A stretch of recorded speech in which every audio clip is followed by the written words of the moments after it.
வேத பகுதி அப்படின்னா லாசரு பலவீனமாக இருக்கும்போது ஆண்டவருக்கு நியூஸ் வருது, அப்போ வரலை. ஸோ அதுக்கப்புறம் பொதுவாக யூதர்களுக்கு ஒரு முறைமை இருக்குது. என்னன்னா, செத்து போன ஒரு மனுஷனுடைய ஆவி ஒரு 3 நாளைக்கு வரைக்கும் என்ன பண்ணுமாமா, அங்கேயே சுத்திட்டு இருக்கும் அப்படின்னு அவங்களுக்கு ஒரு நம்பிக்கை இருந்துச்சு. ஆனால் ஆண்டவர் எத்தனாவது நாள் வராரு? 4வது நாள் வந்திருக்கிறார். ஏன் வந்தார் அப்படின்னு சொன்னா, உலகத்திலே இருக்கிற அத்தனை பேருடைய கண்களுடைய பார்வையில இது நடக்காதுன்ற அந்த ஒரு சூழ்நிலைக்குள்ள கர்த்தர் லாசருடைய குடும்பத்தை கொண்டு வந்துட்டார். அதுக்குள்ள கொண்டு வந்துட்டார். சில நேரங்கள்ல ஆண்டவருடைய பிள்ளைகளே, ஆண்டவருடைய அற்புதத்தை நீங்க பார்ப்பீங்க. எப்ப அற்புதத்தை பார்ப்பீங்க அப்படின்னு சொன்னா, நம்மளை சுற்றி இருக்கிற எல்லாருமே இவனுக்கு அற்புதத்திற்கான நேரம் முடிஞ்சு போயிருச்சுன்ற அந்த எண்ணம் அவர்களுக்குள்ள வருகிற வரைக்கும் கர்த்தர் சில நேரத்தில் நம்முடைய வாழ்க்கையில் ஆண்டவர் என்னவா இருப்பாருன்னா, அமைதியா இருப்பார். அமைதியா இருப்பார். மற்றவங்க எல்லாரும் 1000 பேர் சொல்லுவாங்க, இனி எங்க நடக்க போகுது, இனி எங்க நடக்க போகுது, இனி எங்க நடக்க போகுதுன்னு அவங்க வாயிலிருந்து சொன்னாங்கன்னா, கர்த்தர் அதை நடத்த முடிக்கிறதற்கு கர்த்தர் வல்லவரா இருக்கிறார். சொந்தக்காரங்க நிறைய பேர் சொல்லலாம், இனி எங்க நடக்க போகுது உங்க பிள்ளை கல்யாணம், இனி எங்க நடக்க போகுது சமாதானம், இனி எங்க நடக்க போகுது. ஒன்றும் கவலைப்படாதீங்க. கர்த்தர் சில நேரத்தில் நம்முடைய வாழ்க்கையில எது வரைக்கும் வெயிட் பண்ணுவாருன்னா, காலாவதி ஆகிற வரைக்கும் ஆண்டவர் நம்மை வெயிட் பண்ண வைக்கிறதற்கு கர்த்தர் வல்லவரா இருக்கிறார். ஆமென். விசுவாசிக்கிறீங்களா? அப்படின்னா முடிகிற வரைக்கும் கர்த்தர் சில நேரத்தில் வெயிட் பண்ணுவார். சுத்தி இருக்கிற எல்லாருமே நடக்காதுன்னு சொல்ற அளவிற்கு ஆண்டவர் உங்களை கொண்டு போய் நிக்க வைப்பார். ஆனா உங்க இருதயம் மட்டும் நம்பிக்கொண்டே இருக்கட்டும். அவர் எப்பொழுதும் எப்படியும் செய்கிறதற்கு அவர் கர்த்தர் வல்லவரா இருக்கிறார். ஆமென். சேர்ந்து கரங்களை தட்டி பாடி ஹல்லேலூயா. உம்மாலாகாத காரியம் ஒன்றுமில்லை. ஆமென். இந்த பாட்டை பாடும் போதே கர்த்தர் அதை செய்வாராக. ஹல்லேலூயா, ஹல்லேலூயா.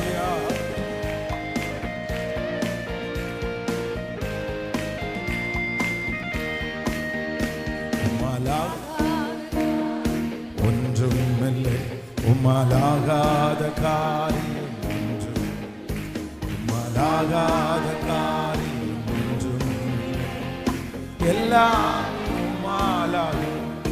அல்லேலூயா. எல்லாமே உம்மாலாகும். சொல்லுவாகும், ஆகும், எல்லாம் ஆகும். உம்மாலைதான் எல்லாம் ஆகும்.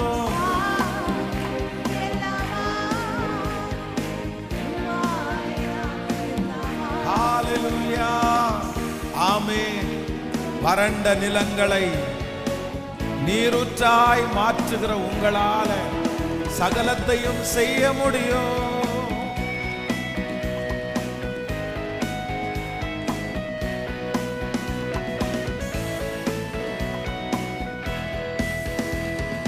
வறண்ட நிலத்தை நீரூற்றாய் மாற்றுபவர் நீரே ஐயா, நீரே.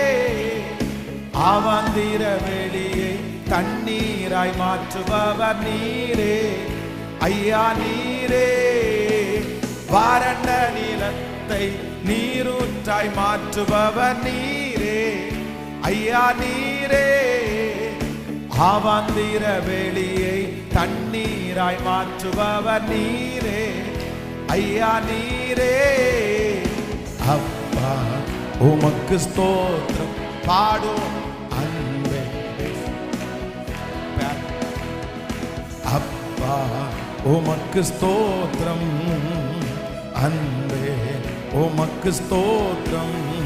உம்மாலாகா ஒன்றும் இல்லை, உம்மாலாகாத காரியம் ஒன்றும், உம்மாலாகாத காரியம் ஒன்றும் இல்லை, எல்லாமே உம்மாலாகும். அல்லேலூயா. எல்லாமே கைகளை மேல தட்டி ஆகும், ஆகும். ஆண்டவரே, இந்த பாட்டு பாடிக்கொண்டிருக்கும் போதே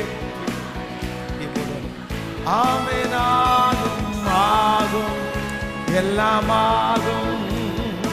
உம்மாலே திரும்ப திரும்ப எல்லாரும் சொல்லிக்கொண்டே ஆகும். அப்பா, காலாவதி ஆனதிலையும் அற்புதம் செய்கிறதற்கு வல்லவர்.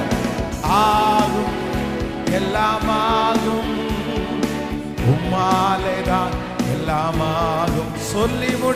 சொல்லி முடியார் அற்புதம் செய்பவர் நீரே ஐயா, நீரே எண்ணி முடியாத அதிசயம் செய்பவர் நீரே ஐயா, நீரே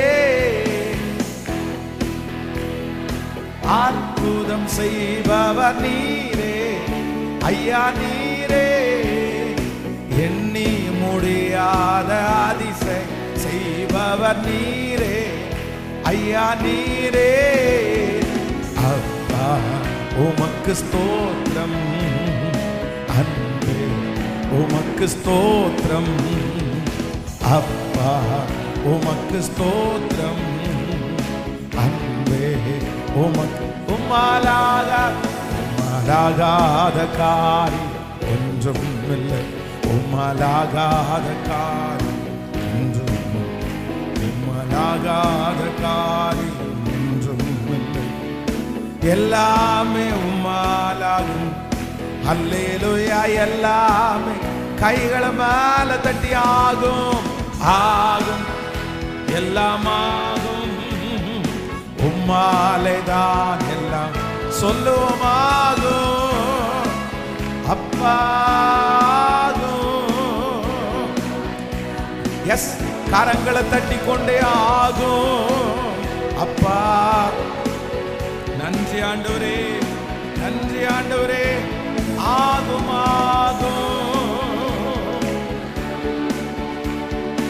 உம்மாலேதான் எல்லாம். எனக்கு குறித்ததை நிறைவேற்றி முடிப்பவர் நீரே ஐயா, நீரே எனக்காக யாவையும் செய்து முடிப்பவர் நீரே ஐயா, நீரே எனக்கு குறித்ததை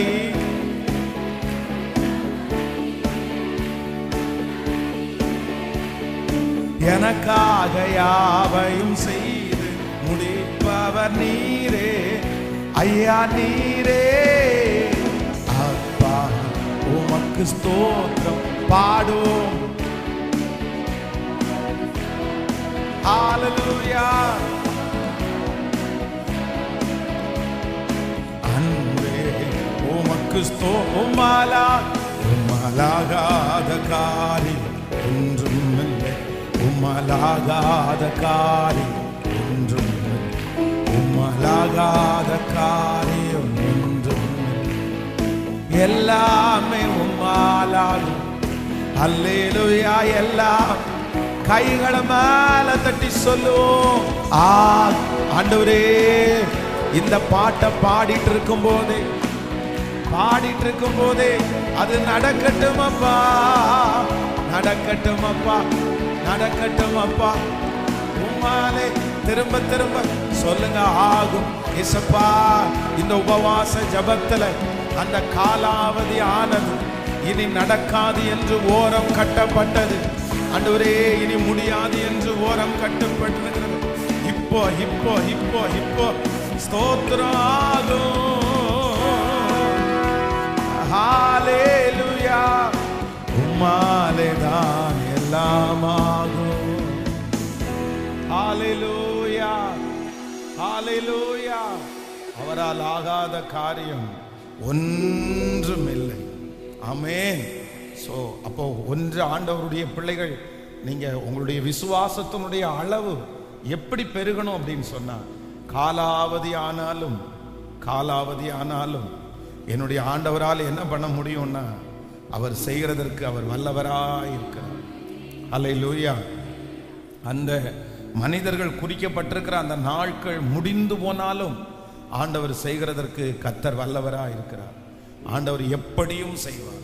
வேதம் சொல்லுகிறது, வெறும் எலும்பு கூடா கிடக்குது, அதுவும் அந்த எலும்பு கூடி எதுவுமே ஒன்னா கூட இல்லை, அது அங்கங்கேயே இருக்குது. ஆனா ஆண்டவர் தீர்க்கனை பார்த்து என்ன கேட்கிறார் அப்படின்னா, இந்த எலும்புகள் உயிரடையுமா, எலும்புகள் உயிரடையுமா? ஆண்டவரே நீர் அறிவீர். நம்முடைய ஆண்டவர் நம்மளை அப்படிதான் சில இடத்துல கொண்டு போய் நின்று கேட்பாரு, இது நடக்குமா மகனே, இது நடக்குமா? ஆனா நம்முடைய பார்வையில எலும்புகள் வந்து எப்படி நிற்கும்? மனுஷனா நடக்காது. ஆனா வேதம் சொல்கிறது, ஆண்டவரால் அனுப்பப்பட்ட ஒரு காற்று அந்த எலும்புகளை எல்லாம் ஒன்று சேர்த்து சதைகளை உண்டாக்கி ஒரு சேனையாய் நிற்க பண்ணினது. ஒரு சேனையாய் நிற்க பண்ணினது. அதனால நான் இன்றைக்கு எழுத்தின் பூர்வமாகவே நான் விசுவாசிக்கிறேன், ஆண்டவர் உங்களோடு கூட இருப்பார். ஆனால் ஆண்டவருடைய மகிமை உங்களோடு இருக்குமானால் இந்த 100 days ஜபம் நடந்து கொண்டிருக்கும் போதே காலாவதியான இனி நடக்காது என்கிற ஒரு முடிவிற்கு வந்த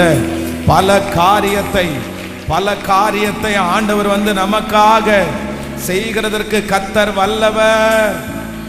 ஹல்லேலூயா, ஆமென். விசேஷமாக வந்து நம்ம இந்த ஃபாஸ்டிங் பிரேயர்ல கிட்டத்தட்ட ஒரு 3 வாரமாக வந்து இந்த முடத்திலிருந்து ஒரு தேவனுடைய பிள்ளை வெளியே வரணும் அப்படின்றதை குறித்து நம்ம தியானித்து கொண்டே இருக்கிறோம்.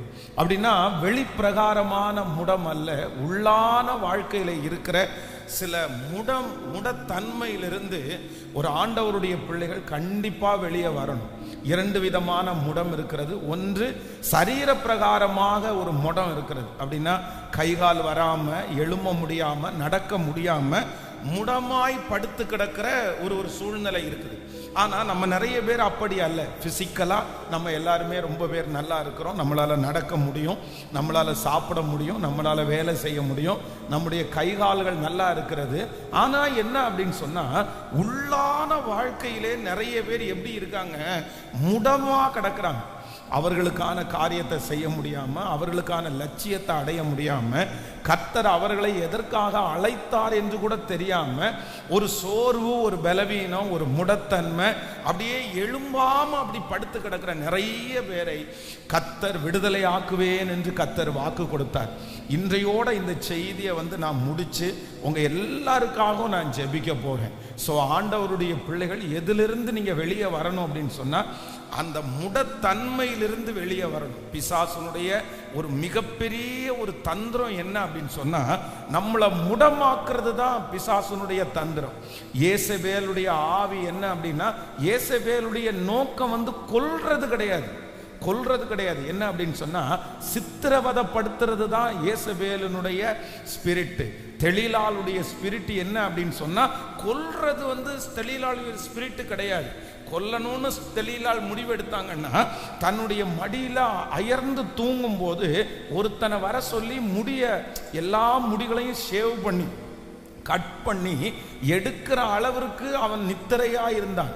அவன் என்ன கொடுத்தாலோ தெரியல, பால்ல ஏதாவது கலக்கி கொடுத்தாலோ, சாப்பாடுல எது கலக்கி கொடுத்தாலோ, ஆக மொத்தத்துல தன்னுடைய தலையில இருக்கிற முடியை சிரைத்து, அது ஜடையா இருக்குது. நம்ம வந்து சும்மா ஹேர் கட் பண்றது மாதிரி இல்லை. சிம்சோனுடைய முடிகள் வந்து ஜடையாய், அதுவும் ஆணி எடுத்து செவத்துல அடிக்கும் போது அந்த செவரே பேத்துட்டு வர்ற அளவுக்கு அவன் முடி ஸ்ட்ராங்கா இருக்குது. அவ்வளோ ஈஸியா எல்லாம் கட் பண்ணிட முடியாது. நீங்க வந்து சில சாமியாரா இருக்கிறவங்கள பார்த்துருப்பீங்க. லேடி சாமியாரா, ஜென்ஸ் சாமியாரா இருக்கிறவங்க அந்த முடியை பார்த்தீங்கன்னா பரட்டை மாதிரி வளர்த்துருப்பாங்க. அது வந்து அட்டை மாதிரி அப்படியே பிடிச்சி கிடக்கும். அது என்னன்னா, அவங்க வந்து அந்த அழுக்கோட சேர்ந்து அது ஒரு பிஞ்சனா தலையோட தான் பிஞ்சிட்டு வருது, கட் பண்ணலாம் முடியாது. ஆனா அப்படிப்பட்ட முடியை எடுக்கிற அளவிற்கு சிம்சோன் வந்து அந்த தெளிலாளுடைய மடியில படுத்து கிடக்கிறான். அப்போ ரொம்ப நேரம்லாம் ஆகாது. அவ்வளோ டீப்பா தூங்குற ஒரு மனுஷனை வந்து தலையை கட் பண்ணாம அழகா கழுத்தை ஈஸியா கட் பண்ணிட்டு போகலாம். ஆனா அது நோக்கம் அல்ல. பிசாசுனுடைய நோக்கம் நம்மளை சாகடிக்கிறது, பிசாசுனுடைய நோக்கம் அல்ல. ஆனா பிசாசுனுடைய நோக்கம் என்னன்னா, நம்மளை சித்திரவதப்படுத்துறது தான் பிசாசுனுடைய நோக்கம். நீ உயிரோட இருக்கணும், ஆனா நீ பயன்படக்கூடாது. நீ உயிரோட இருக்கணும், ஆனா நீ சமாதானமா இருக்கக்கூடாது. நீ உயிரோட இருக்கணும், ஆனா நீ எழும்பக்கூடாது. நீ அப்படியே ஒரு இடத்துல படுத்து கிடக்கணும் அப்படின்னு சத்துரு விரும்புவான். ஆனால் ஆண்டவர் அப்படி அல்ல. கர்த்தர் என்ன விரும்புறார் அப்படின்னா, முடமாய் கிடக்கிற நம்மை கர்த்தர் எழும்பி நிற்க பண்ண போகிறார். எனக்கு தெரியும், சீக்கிரமாக நீங்க என்ன பண்ணுவீங்கன்னா, நீங்க எழும்புவீங்க. கர்த்தர் உங்களை எழுப்புவார். உங்களுக்குள்ளே இருக்கிற அசதிகள் உங்களுக்குள்ளே இருக்கிற அசதிகள் மாறும். உங்களுக்குள்ளே இருக்கிற பலவீனங்கள் மாறும். உங்களுக்குள்ளே இருக்கிற சோர்வுகளை ஆண்டவர் எடுத்து போடுகிறதற்கு கர்த்தர் வல்லவராயிருக்கிறார். ஹல்லேலூயா. ஸோ அந்த ஒரு ஜெபத்தோட இந்த செய்தியை நம்ம கேட்க போறோம். கடந்த வாரங்களில் ஒரு தேவனுடைய பிள்ளை முடமாய் படுத்து கிடக்கிறதற்கு சில சூழ்நிலைகளை சத்துரு விதைக்கிறான். அப்படின்னா நீங்க சைன் பண்ணுவீங்கன்னு தெரிஞ்சிருச்சுன்னா, நீங்க ரொம்ப வெற்றியாய் வாழ்கிறீர்கள் என்று தெரிஞ்சிச்சுன்னா, உடனே சத்துரு என்ன பண்ணுவான்னா நம்மளை அப்படியே கட்டி போடுவான். நீங்க அந்த வசனத்தை வாசிக்கலாம். யோனத்தானுக்கு குமாரன், நீங்கள் யோனத்தானுடைய குமாரனுக்கு 2 சாமுவேலின் புஸ்தகம் 4ஆம் அதிகாரத்தினுடைய 4வது வசனத்தை வாசிக்கலாம். சவுலின் குமாரன் யோனத்தானுக்கு 2 காலும் முடமான ஒரு குமாரன் இருந்தான். சவுலும் யோனத்தானும் மடிந்த செய்தியை எஸ்ரேலிலிருந்து வருகிற போது அவன் 5 வயதுள்ளவனாய் இருந்தான். அப்பொழுது அவனுடைய தாதி அவனை எடுத்துக்கொண்டு ஆமேன் ஓடி போனாள். அவள் ஓடி போகிற அவசரத்தில் அவன் விழுந்து முடவனானான். அவனுக்கு மேவிபோசேத் என்று பெயர். ஆண்டவருடைய பிள்ளைகளே, இந்த ரொம்ப அழகான ஒரு காரியம். இந்த காரியத்தை நம்ம வாசிச்சுட்டு இருக்கிறோம். அப்படின்னா அப்பா ரொம்ப பெரிய ஆளு, தாத்தா ரொம்ப பெரிய ஆளு. ஆனா இந்த மனுஷனுடைய இந்த முடம் என்ன பண்ணிச்சு அப்படின்னா, அவனை ரொம்ப ஒதுக்கி, அவனை தன்னுடைய தேசத்துல கூட இல்லாதபடிக்கு, தான் ஒரு வாலிபனா இருக்கிறான், தன்னுடைய தகப்பனார் பெரிய ஆளு, தன்னுடைய தாத்தா பெரிய ஆளு. ஆனா இந்த முடம்ன்ற ஒண்ணு அவனை எந்த விதத்திலையுமே வாழ விடாம தன்னையே வெறுத்து ஒரு ஓரத்துல அவனை கொண்டு போய் உட்கார வச்சிருச்சு. ஆனா அந்த முடமுள்ள ஒரு மனுஷனை தாவீது என்கிற ஒரு ராஜா தேடி கண்டுபிடிச்சு தன்னுடைய அரண்மனையில கொண்டு வைத்து அவனுடைய சொத்துக்கள் எல்லாம் திரும்ப அவனுக்கு கொடுத்து அவனை உற்சாகப்படுத்தி அவனை மீண்டும் அந்த ராஜ சன்னிதானத்திலே வைத்தது போல நான் நம்புகிறேன், நம்முடைய பரலோக ராஜா நம்ம அத்தனை பேருடைய முடத்தன்மையிலிருந்தும் நம்மை கர்த்தர் தட்டி எழுப்பி நம்மை பலப்படுத்தி மீண்டும் நம்மை குறித்த ஒரு பெரிய தைரியத்தையும் ஆண்டவர் தந்து மீண்டும் நம்மை அநேகருக்கு ஒரு பயனுள்ள ஒரு பாத்திரமாய் கிருபையாய் ஆண்டவர் மாற்ற போகிறார். எத்தனை பேரை ஆமோதிக்கிறீர்கள்? நீங்கள் முடத்தன்மையிலிருந்து வெளியே வந்தே ஆக வேண்டும். இப்படி படுத்து கிடக்கவே கூடாது, இப்படி சோர்ந்து போய் இருக்கவே கூடாது. ஆபத்து காலத்தில் நீ சோர்ந்து போவாயானால் உன் பலன் குறுகிட்டுன்னு வேதம் சொல்லுது. உங்க பலன் குறுகிட்டு. அப்போ சோர்ந்து போகிற ஒரு மனுஷனுக்கு பலன் என்ன பண்ணும்னா குறுகும். ஆனா அதே நேரத்தில் நம்ம தைரியமா இருப்போமானால் ஏற்ற காலத்திலே நாம் அறுவடை செய்வோம். ஹல்லேலூயா, ஆமென். எந்த மனுஷனுக்குள்ள ஆண்டவர் விஷன் அப்படின்ற ஒன்றை வைக்கிறாரோ உடனே சத்ரு என்ன பண்றான் அப்படின்னா அவங்களுக்கு உடனே ஒரு முடமாக்கிறான். பாருங்க, திருநெல்வேலியில இருந்து ஒரு பிரதர் கோயம்புத்தூருக்கு வந்தார். வந்த உடனே பார்த்தீங்கன்னா ஆண்டவர் அவருக்கு நிறைய வாசல்களை திறந்தார். அப்ப என்னதான் ஜெபம் பண்றதுக்காக அவர் கூப்பிட்டிருந்தார் அந்த பிசினஸ்க்கு.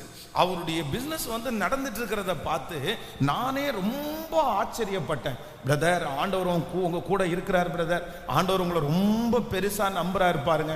வந்த உடனே பார்த்தீங்க அப்படின்னு சொன்னா டக்கு டக்குன்னு எல்லா காரியங்களும் அப்படி அவருக்கு நடந்துட்டே இருக்குது. அவரோட வேலையாட்கள் சேர்ந்தாங்க, அவர்களுக்கு நல்ல வாகனத்தை ஆண்டவர் கொடுக்க ஆரம்பிச்சாரு. அதனுடைய அந்த வருமானங்கள் அதிகமாயிட்டே இருந்துச்சு. திடீர்னு அவருடைய வாழ்க்கையில பார்த்தீங்கன்னா ஒரு சின்ன ஒரு ப்ராப்ளம், அவ்வளவுதான். அந்த பிரச்சனை வந்த உடனே அந்த மனுஷன் அப்படியே எல்லாத்துலையும் பேக் அடிச்சிட்டாரு. அப்படின்னா சர்ச்சுக்கு வர்றது கொஞ்சம் பின்னாடி போயிட்டாரு. அதற்கப்புறம் காலையில் ஆஃபீஸுக்கு எழும்பி போகிறதுக்கு கொஞ்சம் பின்தங்கிட்டாரு. அதற்கு பிறகு வேலை ஆட்கள் ஒன்றொன்னா போக ஆரம்பிச்சிட்டாங்க.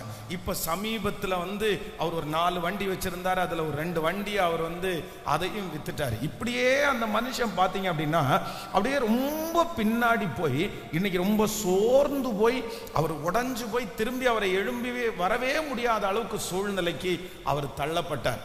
அப்போ ஆண்டவருடைய பிள்ளைகளே, நம்ம மேல ஆண்டவருடைய விஷன் இருக்குன்னு தெரிஞ்சா பிசாசு ஏதோ ஒண்ணு உங்களுக்கு கொடுத்து எப்படியாவது நீங்க வளரக்கூடாதுன்றதுல ரொம்ப அவன் குறியா இருப்பான். நீங்க தைரியமா இருக்க கூடாது, நீங்க எழும்ப கூடாது அப்படின்றது. ஆனா ஆண்டவர் உங்க மேல இரக்கம் பாராட்டுறதுனாலதான் அந்த கிருபையை கர்த்தர் வைக்கிறார். யாருக்கும் வைக்காத கிருபையை கர்த்தர் உங்க மேல வச்சிருக்கிறார். யாருக்கும் கொடுக்காத அபிஷேகத்தை ஆண்டவர் உங்க மேல வச்சிருக்கிறார். இன்னைக்கு இந்த பிரசங்கம் முடிய எல்லா முடத்தன்மையிலிருந்தும் ஆண்டவர் நம்மை எடுத்து பலப்படுத்தி நம்ம மறுபடியும் எழும்பணும். அதான் தூசியை உதறிவிட்டு எழுந்துரு அப்படின்னு சொன்னது மாதிரி எல்லாத்தையும் உதறி தள்ளி நம்ம எழும்பி மறுபடியும் அந்த வேகம், மறுபடியும் அந்த பலனை கர்த்தர் கிருபையாய் தருகிறவர். ஒரு விஷயம் அப்படியே கைகளை உயர்த்தி ஆண்டவரிடத்துல சொல்லுங்க பார்க்கலாம். ஆண்டவரே, நான் இப்படி இருக்கிறது எனக்கு பிடிக்கல, நான் இப்படி இருக்க கூடாது, நான் இந்த மாதிரி சோர்ந்து போய் படுத்துக்கிட கூடாது. ஆண்டவரே, என்னுடைய பலவீனத்தை மாற்றி இன்றைக்கு இந்த ஃபாஸ்டிங் பிரேயர் முடிகிறதற்குள்ள என்னை நீங்க தட்டி எழுப்பணும். ஆண்டவரே, என்னை நீங்க அலங்கரிக்கணும். ஆண்டவரே, மறுபடியும் நான் இழந்து போன அந்த மகிமையை ஆண்டவர் எனக்கு மறுபடியும் நீங்க தரணும்பான்னு சொல்லி சத்தமாய் முழு பலத்தோடு ஆமென் சொல்லுங்க பார்க்கலாம். ஏசப்பா பார்த்து, ஆண்டவரே, நீங்க கேட்க இது அல்ல நம்முடைய உயர்வு, இது அல்ல உங்களுடைய எதிர்காலம், இது அல்ல கர்த்தர் உங்களை குறித்து வைத்திருக்கிற சித்தம், இது அல்ல. ஆமென். நம்ம நிறைய பேர் காலாட்களோடு ஓட அழைக்கப்பட்டவர்கள் அல்ல, குதிரைகளோடு ஓட அழைக்கப்பட்டவர்கள். நம்ம சமாதானம் உள்ள தேசத்திலே அடைக்கலம் தேடுகிறவர்கள் அல்ல. யோர்தான் பிரவாகித்து வந்தாலும் அதற்கு விரோதமாய் உடன்படிக்கை பெட்டியை சுமந்து கொண்டு போகிற தேவனுடைய பிள்ளைகளா நம்ம மாறணும். ஏசப்பாட்ட சொல்லுங்க, தகப்பனே, இப்பொழுது என்னை தட்டி எழுப்புவீராக, இப்பொழுது என்னை தட்டி எழுப்புவீராக, அந்த பலன் இப்பொழுது வருவதாக. ஆமென். நான் பிறக்கும் போது நீர் என்னுடைய தலையிலே எழுதின அந்த எழுத்து நடப்பதாக. என்னை பிரதிஷ்டை பண்ணின நாளிலே உண்டான அந்த மகிமை. எஸ் எஸ் ஆமென் ஆமென். கர்த்தருடைய கிருபை, ஆண்டவருடைய கிருபை இப்பொழுது ஒவ்வொருவர் மேலும். ஸ்தோத்திரம் ஸ்தோத்திரம் ஸ்தோத்திரம் ஸ்தோத்திரம். எங்களுடைய முடத்தன்மையிலிருந்து எங்களை கிருபையாய் கொண்டு வருகிற கர்த்தர். ஹல்லேலூயா. அப்போ ஆண்டவருடைய பிள்ளைகள் ஆண்டவர் சத்துரு கட்டி போடணும்னு நினைக்கும் போது ஆண்டவர் நம்மளை என்ன பண்ணுவார் அப்படின்னா, நம்ம ரொம்ப பிரகாசமா இருக்கணும்னு ஆண்டவர் நினைப்பார். லேகியோன் பிசாசு பிடித்திருந்த மனுஷனுக்கு அவனுடைய வாழ்வாதாரம் எங்க இருந்துச்சுன்னா கல்லறை தோட்டத்தில் இருந்துச்சாம். கல்லறை தோட்டத்தில் என்ன இருக்கும்? வெறும் எலும்பு கூடயே இருக்கும். ஒரு மனுஷன் அவ்வளோ பலசாலியான ஒரு மனுஷன் கல்லறை தோட்டத்துக்குள்ள இருந்தா எப்படி இருக்கும்? ஆனா ஆண்டவர் என்ன நினைச்சாருன்னா, அந்த மனுஷனை கல்லறை தோட்டத்திலிருந்து கர்த்தர் வெளியே கொண்டு வருவதற்காக கர்த்தர் விரும்பினார். நம்மவும் நிறைய பேர் அப்படிதான். இப்ப எங்க இருக்கிறோம்னா கல்லறை தோட்டங்களுக்குள்ளதான் இருக்கிறோம். ஆனா கர்த்தர் என்ன சொல்றாருன்னா, இல்ல, நம்ம எங்க வரணும்னா அதிலிருந்து வெளியிலே எழும்பி வரணும். ஆமேன். ஸோ சில நேரத்தில் ஒன்றொன்றாய் 2 வாரங்களில் நம்மை முடமாக்குகிற சில சக்திகளை குறித்து நம்ம தியானிச்சோம். இந்த வேதத்தில் பல பரிசுத்தவான்களை ஆண்டவர் ஒரு பெரிய நோக்கத்திற்காக அழைச்சு இந்த இடைப்பட்ட காலத்தில் அவங்க முடமாக்கப்பட்டதில் ரொம்ப முக்கியமான ஒரு நபர் யார் அப்படின்னா இந்த சவுல் ராஜா. இந்த சவுல் ராஜாவை குறித்து வேதம் சொல்லுகிறது, இடையிலே முடமாக்கப்பட்டவன் அப்படின்னா தன்னுடைய சரீரத்திலே முடமாக்கப்பட்ட நபர் யார் அப்படின்னு சொன்னா இந்த சவுல் ராஜா தான். இவருடைய ஆரம்பத்தில் ஆண்டவர் பென்யமீன் கோத்திரத்திலிருந்து அவனை பிரித்தெடுத்தார். அவன் மேல ஒரு பெரிய விஷனை வைத்தார். கழுதையை தேடி போன ஒருத்தனுக்கு ஆண்டவர் ராஜாவாய் கர்த்தர் அவரை அங்கீகரித்தார். அவருடைய வார்த்தைக்கு நிறைய பேர் கீழ்ப்படிஞ்சாங்க. அவர் ரொம்ப ஞானம் உள்ளவனாய் இருந்தான். வந்த உடனே கர்த்தர் அவரை ரொம்ப வல்லமையாய் பயன்படுத்தினார். சகல இஸ்ரவேல் ஜனங்களும் ராஜாவாக அங்கீகரித்தார்கள். ஆனா என்னன்னா, அவருடைய வாழ்க்கையிலே காரணமே இல்லாத, தேவையே இல்லாத ஒன்றை இவர் ரொம்ப பெருசு பண்ணதுனால கடைசியில் இவர் என்ன எதுவுமே செய்ய முடியாம 40 ஆண்டுகள் வெறும் ராஜாவாதான் இருந்தாரே தவிர தன்னுடைய முடத்தன்மையினால் எதையுமே அவரால் பண்ண முடியல.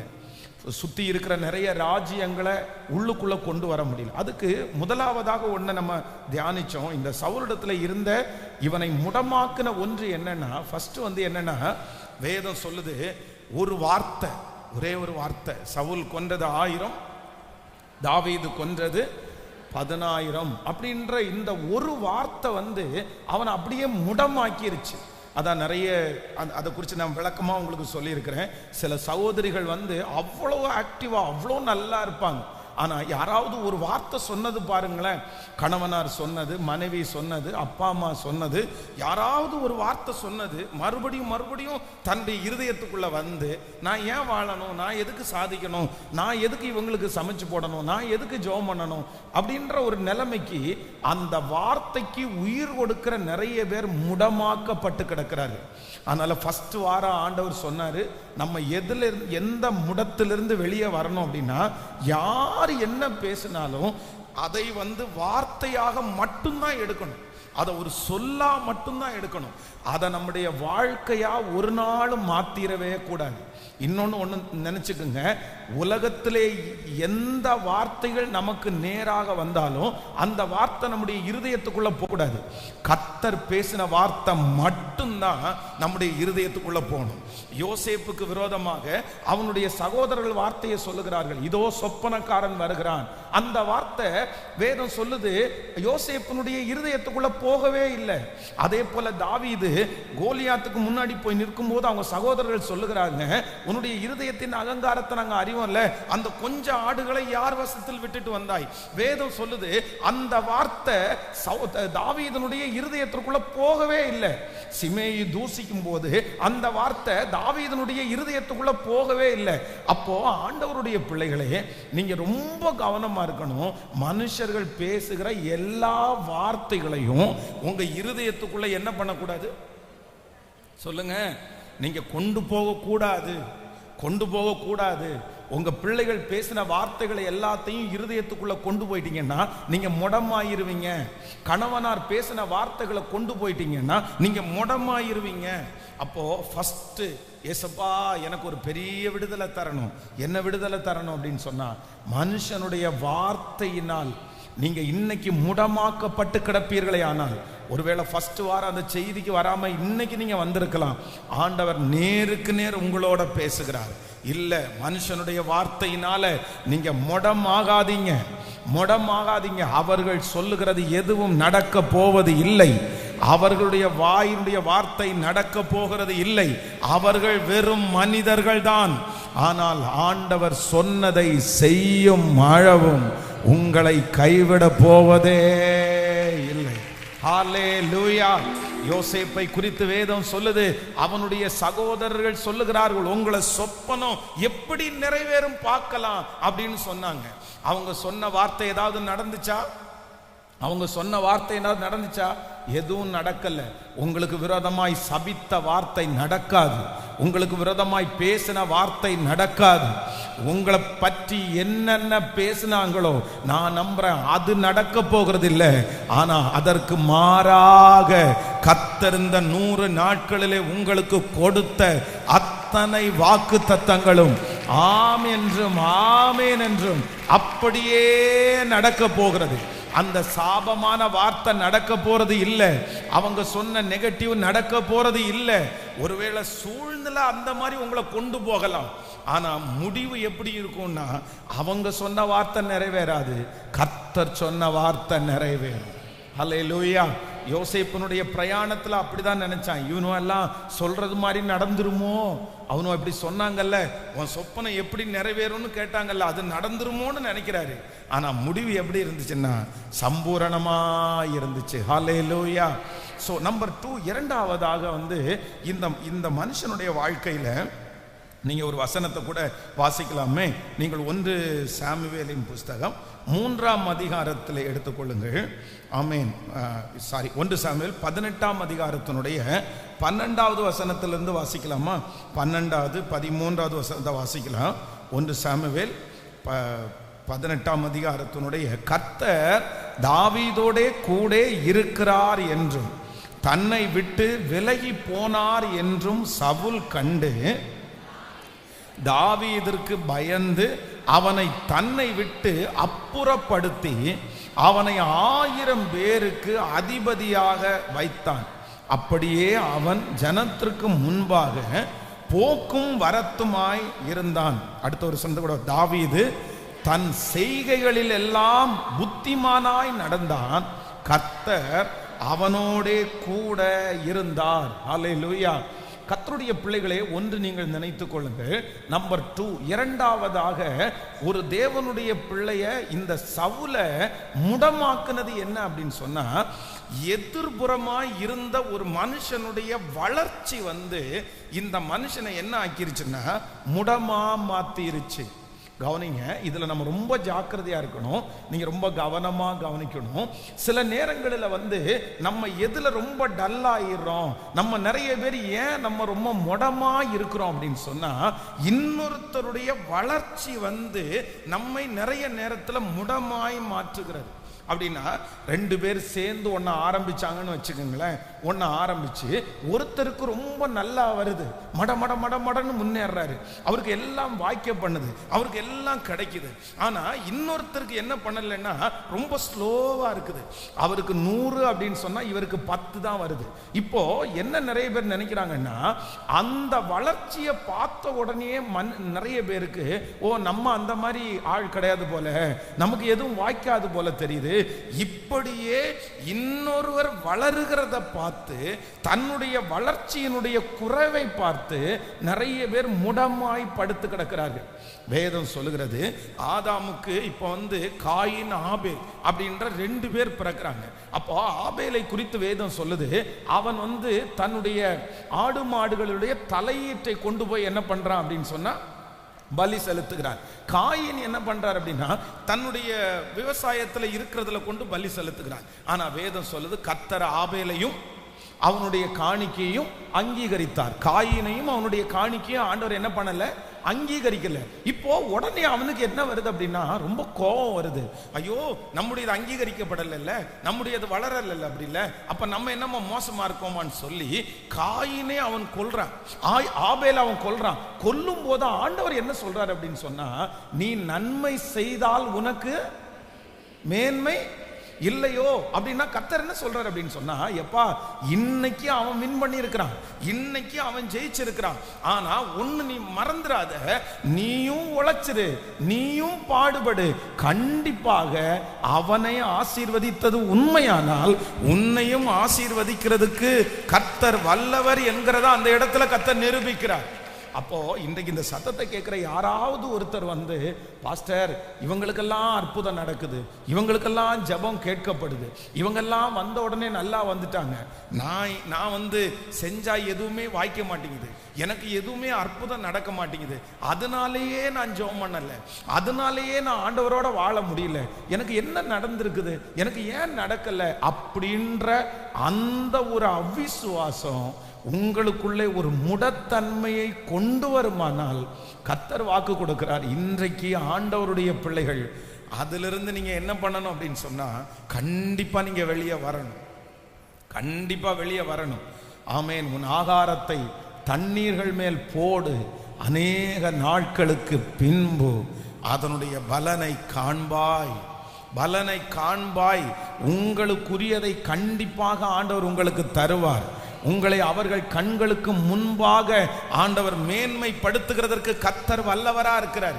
இப்போ ஒரு தீர்மானத்தோட எடுக்கணும். என்ன தீர்மானம் எடுக்கணும் அப்படின்னா, இன்னொருத்தர் வளரும் போது, இன்னொருத்தருக்கு அற்புதம் நடக்கும் போது நம்ம சோர்ந்து போகிறதற்காக ஆண்டவர் நம்மளை அழைக்கல, சோர்ந்து போறதற்காக அழைக்கல. என்ன நம்புறார் அப்படின்னா, அவர்களுக்கு செய்த ஆண்டவர், அவர்களுக்கு செய்த ஆண்டவர் இன்னும் நான் கொஞ்சம் நெருங்கும் போது, இன்னும் நான் பரிசுத்தமா வாழும் போது, இன்னும் எந்த இடத்துல நான் தோற்று போகிறேன்னு கண்டுபிடிக்கும் போது, என்னுடைய ஞானம் திரும்ப பெருகும் போது, அவர்களை பார்க்கிலும் என்னை ஆசீர்வதிக்கிறதற்கு கர்த்தர் வல்லவராயிருக்கிறார். ஆமேன். ஆண்டவர் மோசமான ஆண்டவர் அல்ல. எப்பொழுதுமே ஒரு பொறுப்பை நமக்கு கொடுத்தார் அப்படின்னு சொன்னா, அந்த பொறுப்புல நம்மளை முக்கியமானவங்களா வச்சு நமக்கு கீழே கொடுத்தவங்களை நமக்கு கீழ்ப்படிய பண்ணுகிறவர் தான் கர்த்தர். அதுதான் என் கைகளை போருக்கும் என் விரல்களை யுத்தத்திற்கும் படிப்பிக்கிற கண்மலையாகிய கர்த்தர். அதனால நான் விசுவாசிக்கிறேன், இந்த சத்தத்தை கேட்கிற யாராவது ஒருத்தர் நீங்க முடமானதற்கு காரணம் வந்து நான் பிரயாசப்பட்டு ஒண்ணுமே நடக்கல, நான் ஜெபம் பண்ணி எதுவுமே நடக்கல, நான் இவ்வளவு முயற்சி எடுத்து எதுவுமே எனக்கு வாய்க்கல. ஆனா பாருங்க பாஸ்டர், அவங்க எவ்வளவு வளர்றாங்க, அவங்க எவ்வளவு உயர்றாங்க. அவர்களுடைய வளர்ச்சியை பார்த்து ஒருவேளை நீங்க ரொம்ப டல்லா இருப்பீங்கன்னா, நீங்க பின்தங்கிய நிலைமையில போயிருப்பீங்கன்னா, இல்ல இல்ல இல்ல இல்ல, கர்த்தர் வாக்கு கொடுக்கிறார், அவர்கள் தேவன்தான், நமக்கும் அவர் தேவன். அவர்களை ஆசீர்வதித்தவர், நம்மை ஆசீர்வதிக்கிறதற்கு கர்த்தர் வல்லவராய் இருக்கிறார். நீங்க தைரியப்படுங்க, நீங்க பலப்படுங்க. நான் நம்புறேன் அவர்களை விட வேகமாய் ஓட பண்ணுகிறதற்கு கர்த்தர் வல்லவராய் இருக்கிறார். அவர்களை விட ஆண்டவர் உங்களுக்கு கொடுப்பதற்கு கர்த்தர் வல்லவராய் இருக்கிறார்.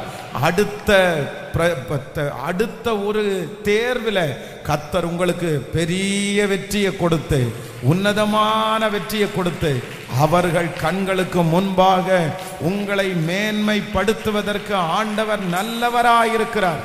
நம்புறவங்க கரங்களை முழு பலத்தோட தட்டி, முழு பலத்தோட தட்டி, எனக்குள்ளே இருக்கிறவர் பெரியவர், என்னை ஆசீர்வதிக்கிறவர் பெரியவர், அவர்கள் கண்களுக்கு முன்பாக என்னை மேன்மைப்படுத்துகிறவர் நல்லவர், எனக்கும் அற்புதம் நடக்கும், எனக்கும் அற்புதம் நடக்கும், எனக்கும் அதிசயத்தை கர்த்தர் செய்வதற்கு ஆண்டவர் வல்லவராய் இருக்கிறார்.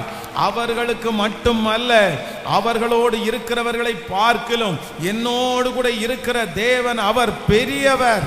என் சத்துருக்களுக்கு முன்பாக எனக்கு ஒரு பந்தியை அவர் ஆயத்தப்படுத்தி, என் தலையை எண்ணெயினால் அபிஷேகம் பண்ணி, என் பாத்திரத்தை நிரம்பி வழிய பண்ணுகிற கர்த்தர்.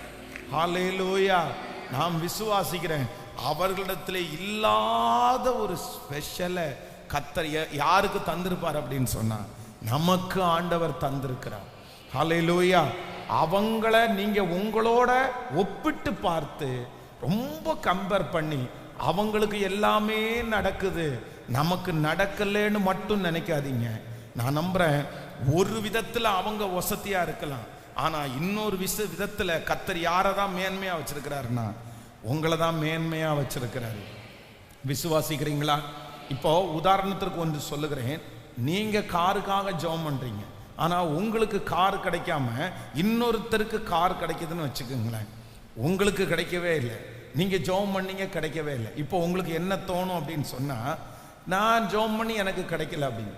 ஆனா ஒன்று நீங்கள் நினைத்து கொள்ளுங்கள், உங்களுக்கு கார் தான் கிடைக்கல, ஆனா உங்களுக்கு ஆண்டவர் என்ன கொடுத்திருக்கிறார்னா நிறைய சமாதானத்தை ஆண்டவர் தந்திருக்கிறார். அவர்களுக்கு கிடைக்காத நிறைய ஆசீர்வாதத்தை ஆண்டவர் நம் தலையின் மேல கர்த்தர் வைத்திருக்கிறார். உங்களையும் அவங்களையும் நீங்க எப்பொழுதுமே ஒப்பிட்டு பார்க்க சொல்லுங்க.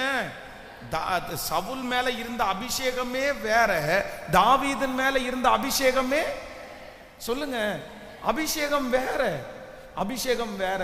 சவுலுக்கு 2 பிள்ளைகள் இருந்தாலும் 2 பிள்ளைங்களும் ரொம்ப நல்ல பிள்ளைங்க. அப்பா என்ன சொல்றாங்களோ அப்பா கிழிச்ச கோட்டை தாண்ட மாட்டாங்க. ஆனா தாவீதுக்கு அப்படி கிடையாது. அத்தனை பிள்ளைங்கள் இருந்தாலும் கீழ்ப்படியாத பிள்ளைங்க அதிகமா இருக்காங்க. ஆனால ஆண்டவருடைய பிள்ளைகளே அவங்கள போல அல்ல, அவங்கள விட வித்தியாசமான ஒன்றை கர்த்தர் வைத்திருக்கிறார். இந்த சத்தத்தை கேட்கிற யார் ஒருத்தர் முடமானீங்க, யார் ஒருத்தர் முடமானீங்க? எதை வச்சு தெரியுமா? எனக்கு இவ்வளவு டேலண்ட் இருக்கு பாஸ்டர், நான் இவ்வளவு ஜெபம் பண்றேன், நான் இவ்வளவு செய்யறேன், பட் பாருங்க அவன் ஒண்ணுமே இல்லை, அவனுக்கு அவன் எதுலையுமே இல்லை அவனுக்கு. ஆனா அவனை பாருங்க நல்லா, நான் பாருங்க இப்படி. அதுக்காக நீங்க சோர்ந்து போகாதீங்க, நீங்க சோர்ந்து போகாதீங்க. அவர்களை அப்படி நடத்துவாரானால் உங்களை அதை விட வெற்றியாய் நடத்துகிறதற்கு கர்த்தர் வல்லவராய் இருக்கிறார். ஆமோதிக்கிறீர்களா? அதை எப்ப பார்ப்பீங்கன்னா சீக்கிரமா உங்க வாழ்க்கையில பார்ப்பீங்க. எனக்கு தெரியும், யாரோ ஒருத்தர் முடமா அப்படி மற்றவங்களுக்கு நடந்து எனக்கு நடக்காததை வச்சு நீங்க ரொம்ப முடமாக்கப்பட்டிருக்கிறீங்க.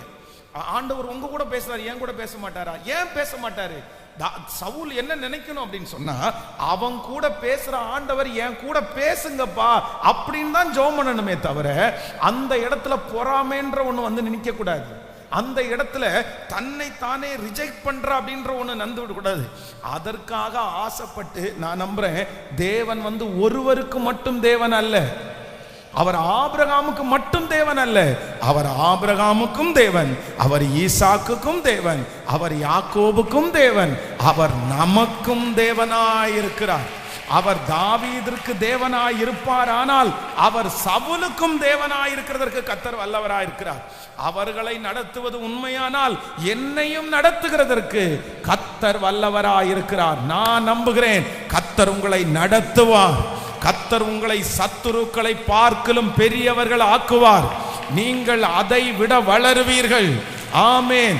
நீங்கள் இன்றைக்கு பார்த்து பிரமிக்கிற அந்த மனிதர்களை காட்டிலும் ஆண்டவர் உங்களை பல மடங்கு கர்த்தர் ஆசீர்வதிக்க போகிறார். உங்களை கர்த்தர் உருவாக்கி கொண்டிருக்கிறார். உங்கள் மேல் கர்த்தர் வைத்திருக்கிற பலன் பெரிய பலன். ஹல்லேலூயா. கர்த்தர் செய்வார், கர்த்தர் செய்வார். ஹல்லேலூயா. ரொம்ப ஜாக்கிரதையா இருக்கணும். என்ன ஜாக்கிரதையா இருக்கணும்னா, சில நேரத்தில் நமக்கு வருகிற போராட்டத்திலே பெரிய போராட்டம் என்ன தெரியுமா? யாராவது ஒருத்தர், நம்மை விட குறைஞ்சு போன ஒருத்தர் வந்து சைன் பண்ணும்போது, வெற்றி அடையும் போது, அவங்களுக்கு எல்லாம் நடக்கும்போது, நம்ம குறைவா இருக்கும்போது நமக்கு நிறைய பேருக்கு என்ன வரும் அப்படின்னா, அப்படியே முடமாக்கப்பட்டுரும். அப்படியே கட்டி போட்டுரும். இன்ட்ரெஸ்டே இருக்காது, சுத்தமா இன்ட்ரெஸ்ட் இருக்காது, ரொம்ப கஷ்டமா இருக்கும். ஆனா அந்த இடத்துல மனம் துக்கப்படுறதுல எந்த ஒரு காரணமும் இல்லை. அந்த இடத்துல ஆண்டவருடைய பிள்ளைங்க என்ன நினைக்கணும்னா, இல்ல, இவர்களுக்கு முன்பாக என்னை நடத்துகிற ஒரு தேவன் என்னோடு கூட இருக்கிறார். ஹல்லேலூயா. கைகளை அசைத்து ஒரு ஹல்லேலூயா சொல்லலாம். அவர்களை நம்பினீரே ஆண்டவரே, என்னை நீங்க நம்புறதற்கு எம்மாத்திரம். அவர்களை நம்பினீங்களா ஆண்டவரே, என்னை நம்புகிறதற்கு நீங்க எம்மாத்திரம்.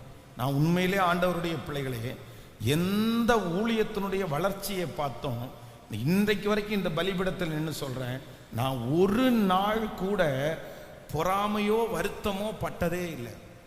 ஊழியங்கள் வளரும் போது, ஊழியர்களை பயன்படுத்தும் போது, சின்ன வயசா இருந்தாலும் பெரிய வயசா இருந்தாலும் மனப்பூர்வமா என்னவா இருக்கும்னா சந்தோஷமா இருக்கும்.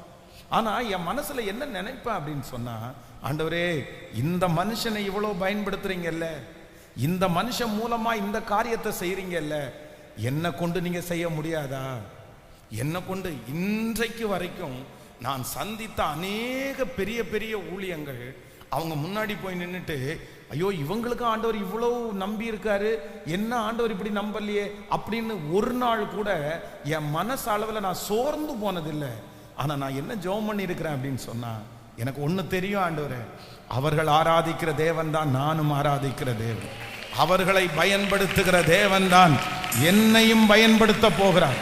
அதனால எனக்கு தெரியும், நீங்க எல்லாருக்கும் ஆமேன் அந்த 5 அப்பத்தையும் 2 மீனையும் எடுத்து கர்த்தர் வந்து கொஞ்சம் பேருக்கு மட்டும் திருப்தியா கொடுத்துட்டு மற்ற பேருக்கு கம்மியா கொடுக்கல, எல்லாரையும் கர்த்தர் திருப்தியாய் போஷித்தார். வேதம் சொல்லுகிறது, என்னை விசுவாசிக்கிறவன் நான் செய்ததை காட்டிலும் பெரிய காரியத்தை செய்வான் என்கிற மிகப்பெரிய தாராள குணம் படைத்தவர் தான் யார் அப்படின்னா, நீங்களும் நானும் ஆராதிக்கிற தேவன் அவ்வளவு தாராள குணம் படைத்தவர். ஹல்லேலூயா. உங்களுக்கும் நடக்கும், உங்களுக்கும் கர்த்தர் செய்வார். ஜெபம் பண்ணலாமா?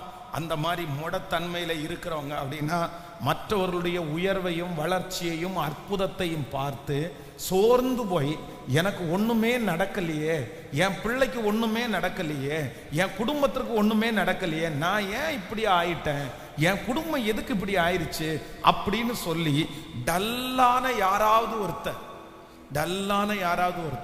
அவங்க வீடு வாங்கிட்டாங்க, நான் ஒன்றும் வாங்க முடியல, அவங்க இந்த மாதிரி நல்லா இருக்காங்க, நான் அப்படி இல்லையே அப்படின்னு மனசளவில் டல்லாகி, அதுலேருந்து எனக்கு ஜெபம் போயிடுச்சு பாஸ்டர், அதுலேருந்து எனக்கு என்னமோ ரொம்ப சோர்வாக இருக்குது பாஸ்டர், அதுலேருந்து நான் வந்து ரொம்ப கான்சன்ட்ரேட் எல்லாம் விட்டுட்டேன், நமக்கு அப்படின்ற முடிவெடுத்து அப்படின்னு யாரும் இன்னைக்கு மனசில் நினைச்சாலும், இங்கே அசைவாடுகிற ஆவியானவர் உங்க கையை பிடிச்சு சொல்லுகிறாரு, இல்லப்பா இல்ல, நான் தாவீதிற்கும் தேவன், அதே நேரத்தில் நான் சவுலுக்கும், ஹல்லேலூயா, உங்களுக்கும் எனக்கும் ஒரே தேவன்,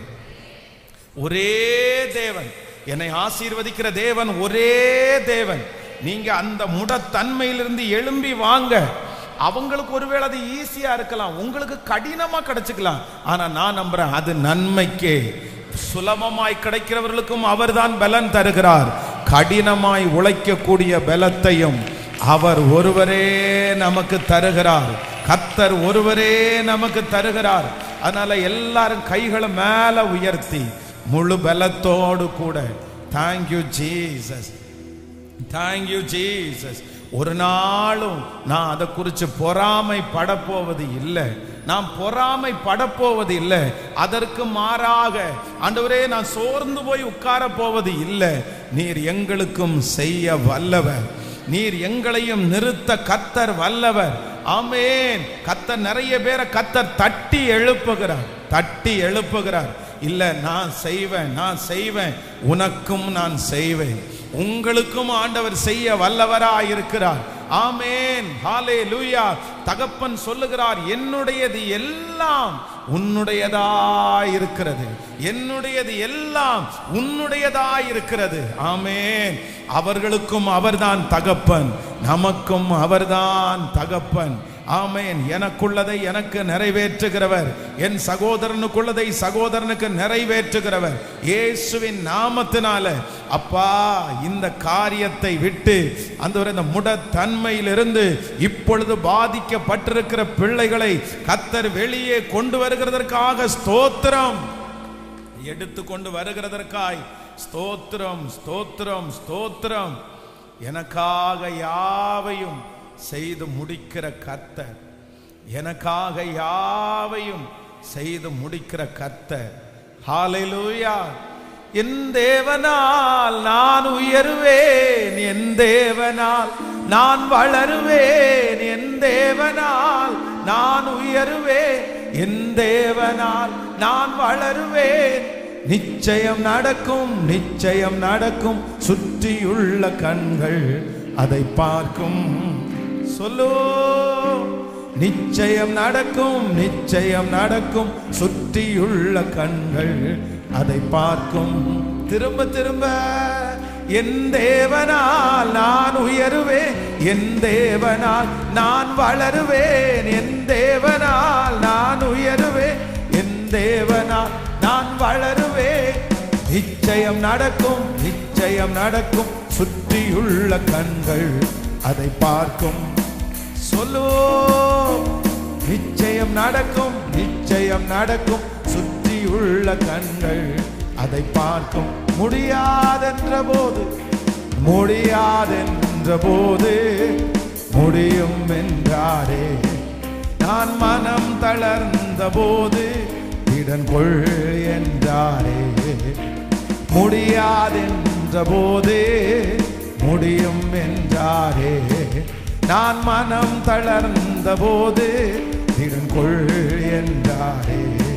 கர்த்தர் என்ற அருகில் நின்று நான் உனக்காயாவும் செய்வேன், உன் தேவை பார்த்து கொள்வேன் என்றாரே. சொல்லுவோம், கர்த்தர் என்ற, கர்த்தர் என்ற அருகில் நின்று நான் உனக்காயாவும் செய்வேன், உன் தேவை பார்த்து கொள்வேன் என்றான்.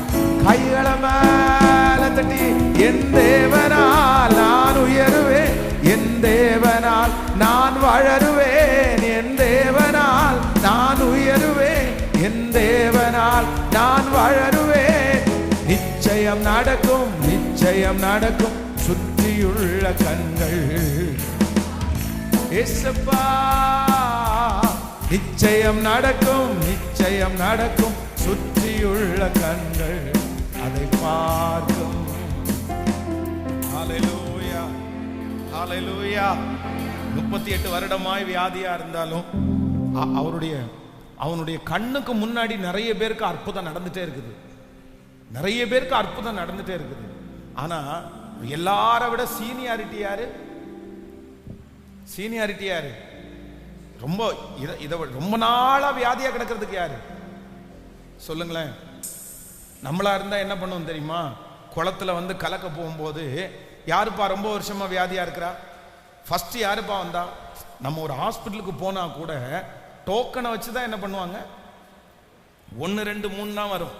சாப்பாடுக்கு போனா கூட டோக்கன் தான். ஃபர்ஸ்ட் யாரு போனாங்களோ அவங்களுக்கு தான். ஆனா இந்த இடத்துல வந்து தன்னுடைய கண்ணுக்கு முன்னாடி எத்தனையோ பேர் நல்லா இருக்காங்க, தன்னுடைய கண்ணுக்கு முன்னாடி எத்தனையோ பேர் ஆசீர்வாதமா போயிட்டு இருக்காங்க.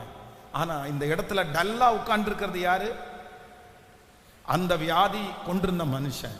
ஆனா வேதம் சொல்லுது, அவர் நினைச்சிருந்தா இவங்களுக்கு தான் அற்புதம் போல, நமக்கும் அற்புதத்துக்கும் சம்பந்தம் இல்ல, நமக்கு தான் யாருமே இல்லையே, நம்மளை யாருமே கொண்டு போய் விட முடியாது. அதனால நம்ம இந்த குளத்துக்கரையில படுத்து கிடக்கிறது வேஸ்ட். நம்ம வெளியே போய் தெருவில் உட்காந்து பிச்சை கேட்டா கூட டெய்லி நமக்கு பணம் கிடைக்கும். நம்ம எல்லாம் அற்புதத்தை வாங்குறதுன்றது அது கூடாத காரியம்னு அந்த பெதஸ்தா குளத்துல இருந்து அந்த மனுஷன் வெளியே வந்திருக்கலாம். ஆனா அந்த பெதஸ்தா குளத்துல அந்த மனுஷன் என்னவா இருந்தாருன்னா நம்பிக்கையோட இருந்தாரு. காரணம் என்ன தெரியுமா? எனக்கு ஒண்ணு தெரியும், இத்தனை பேருக்கு விடுதலை கொடுக்கிற ஆண்டவர் எனக்கும் ஒரு நாள் கண்டிப்பா என்ன தருவார் அப்படின்னா, விடுதலை தருவார். என்னை ஆசீர்வதிக்கிறதற்கு கர்த்தர் வல்லவரா இருக்கிறார், என்னை நிறுத்துகிறதற்கு ஆண்டவர் வல்லவரா இருக்கிறார். அவர்கள் வளர்ந்தது உண்மையானால், அவர்கள் அற்புதத்தை பெற்றுக்கொண்டது உண்மையானால், எனக்கும் அவர்களுக்கு முன்பாக அதே தேவனைத்தான் நான் ஆராதிக்கிறேன். அதே கர்த்தர் தான் என்னிடத்திலையும் இருக்கிறார். எனக்கும் அற்புதம் செய்கிறதற்கு கர்த்தர் வல்லவர். சோர்ந்து போயிடாதீங்க. மற்றவங்களுடைய உயர்வை பார்த்து, வளர்ச்சியை பார்த்து, அற்புதத்தை பார்த்து நீங்க சோர்ந்து போயிடாதீங்க. நீங்க முடமாயிராதீங்க. நிறைய பேர் பாருங்க, என் கண்ணு முன்னாடி பார்க்கிறேன், கடையை ஆரம்பிச்சுட்டு ஆப்போசிட்ல அவர்களுக்கு எதிர்மறையான ஒரு கடை வந்துச்சுன்னு வைங்களேன், ஒரு பிராண்டட் கடை வந்துச்சுன்னா அவங்க கடையில கூட்டத்தை பார்த்து இவங்க என்ன பண்ணிடுவாங்கன்னா ரொம்ப டல்லாயிருவாங்க. ரொம்ப டல்லாக கூடாது. அவங்க கடையில கூட்டம் வர்றதை பார்த்து நம்ம டல்லாயிடக்கூடாது. நம்ம என்ன நினைக்கணும் அப்படின்னு சொன்னா சவாலா எடுத்துக்கணும். அங்க அப்படி வர முடியுமானால் என்னையும் ஒரு நாள் கர்த்தர் ஆசீர்வதிக்க முடியும். நான் என்ன செய்யணும், கர்த்தர் எனக்கு என்ன கொடுத்திருக்கிறார் அப்படின்னு தான் நம்ம நினைக்கணும். ஏன்னா நான் நம்புறேன், உலகத்தில் இருக்கிறவனை விட நமக்குள்ளே இருக்கிறவர், உங்களுக்குள்ளே இருக்கிறவர், சத்தமா சொல்லுங்க, பெரியவர், அவரால் செய்ய முடியாத அதிசயமான காரியம் என்று ஒன்றுமே இல்லை. அவர் செய்ய வல்லவர். எத்தனை பேருக்கு புரியுது இந்த வார்த்தையை? அப்போ இந்த சூழ்நிலையில முடமா இருக்கிறீங்கன்னா கர்த்தர் என்ன சொல்றாருன்னா, இன்னைக்கு எழும்புங்க. தேவ சமூகத்தில் உங்களுடைய விசுவாசத்தை தளர விடாதீங்க. ஆண்டவர் உங்களுக்கு அற்புதம் செய்கிறதற்கு கர்த்தர் வல்லவரா இருக்கிறார். ஹல்லேலூயா. என் தேவனால் நான் உயருவேன், என் தேவனால் நான் வளருவேன். நிச்சயம் நடக்கும். சுற்றி உள்ள கண்கள் அதை காணும். ஹல்லேலூயா. நம்முடைய பிள்ளைகளை கூட பழக்கும் போது நிறைய பிள்ளைங்க வந்து தோற்றுருவோமோ அப்படின்னு நினைச்சு எதுலையுமே ஜாயின் பண்ண மாட்டாங்க.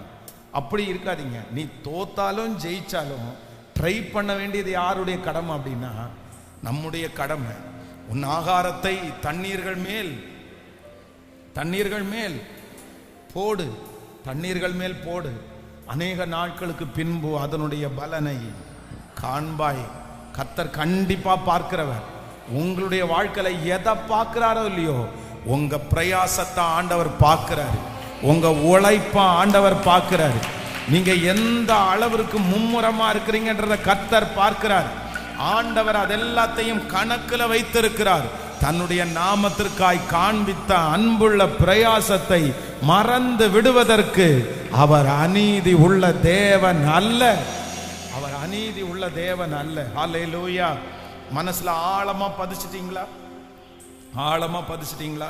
நான் டல்லாக மாட்டேன். எதுக்கு டல்லாக மாட்டேன்? இப்ப 100 நாளையில எத்தனையோ சாட்சிகள். இன்னைக்கு கூட 2 சாட்சி வந்திருக்குது.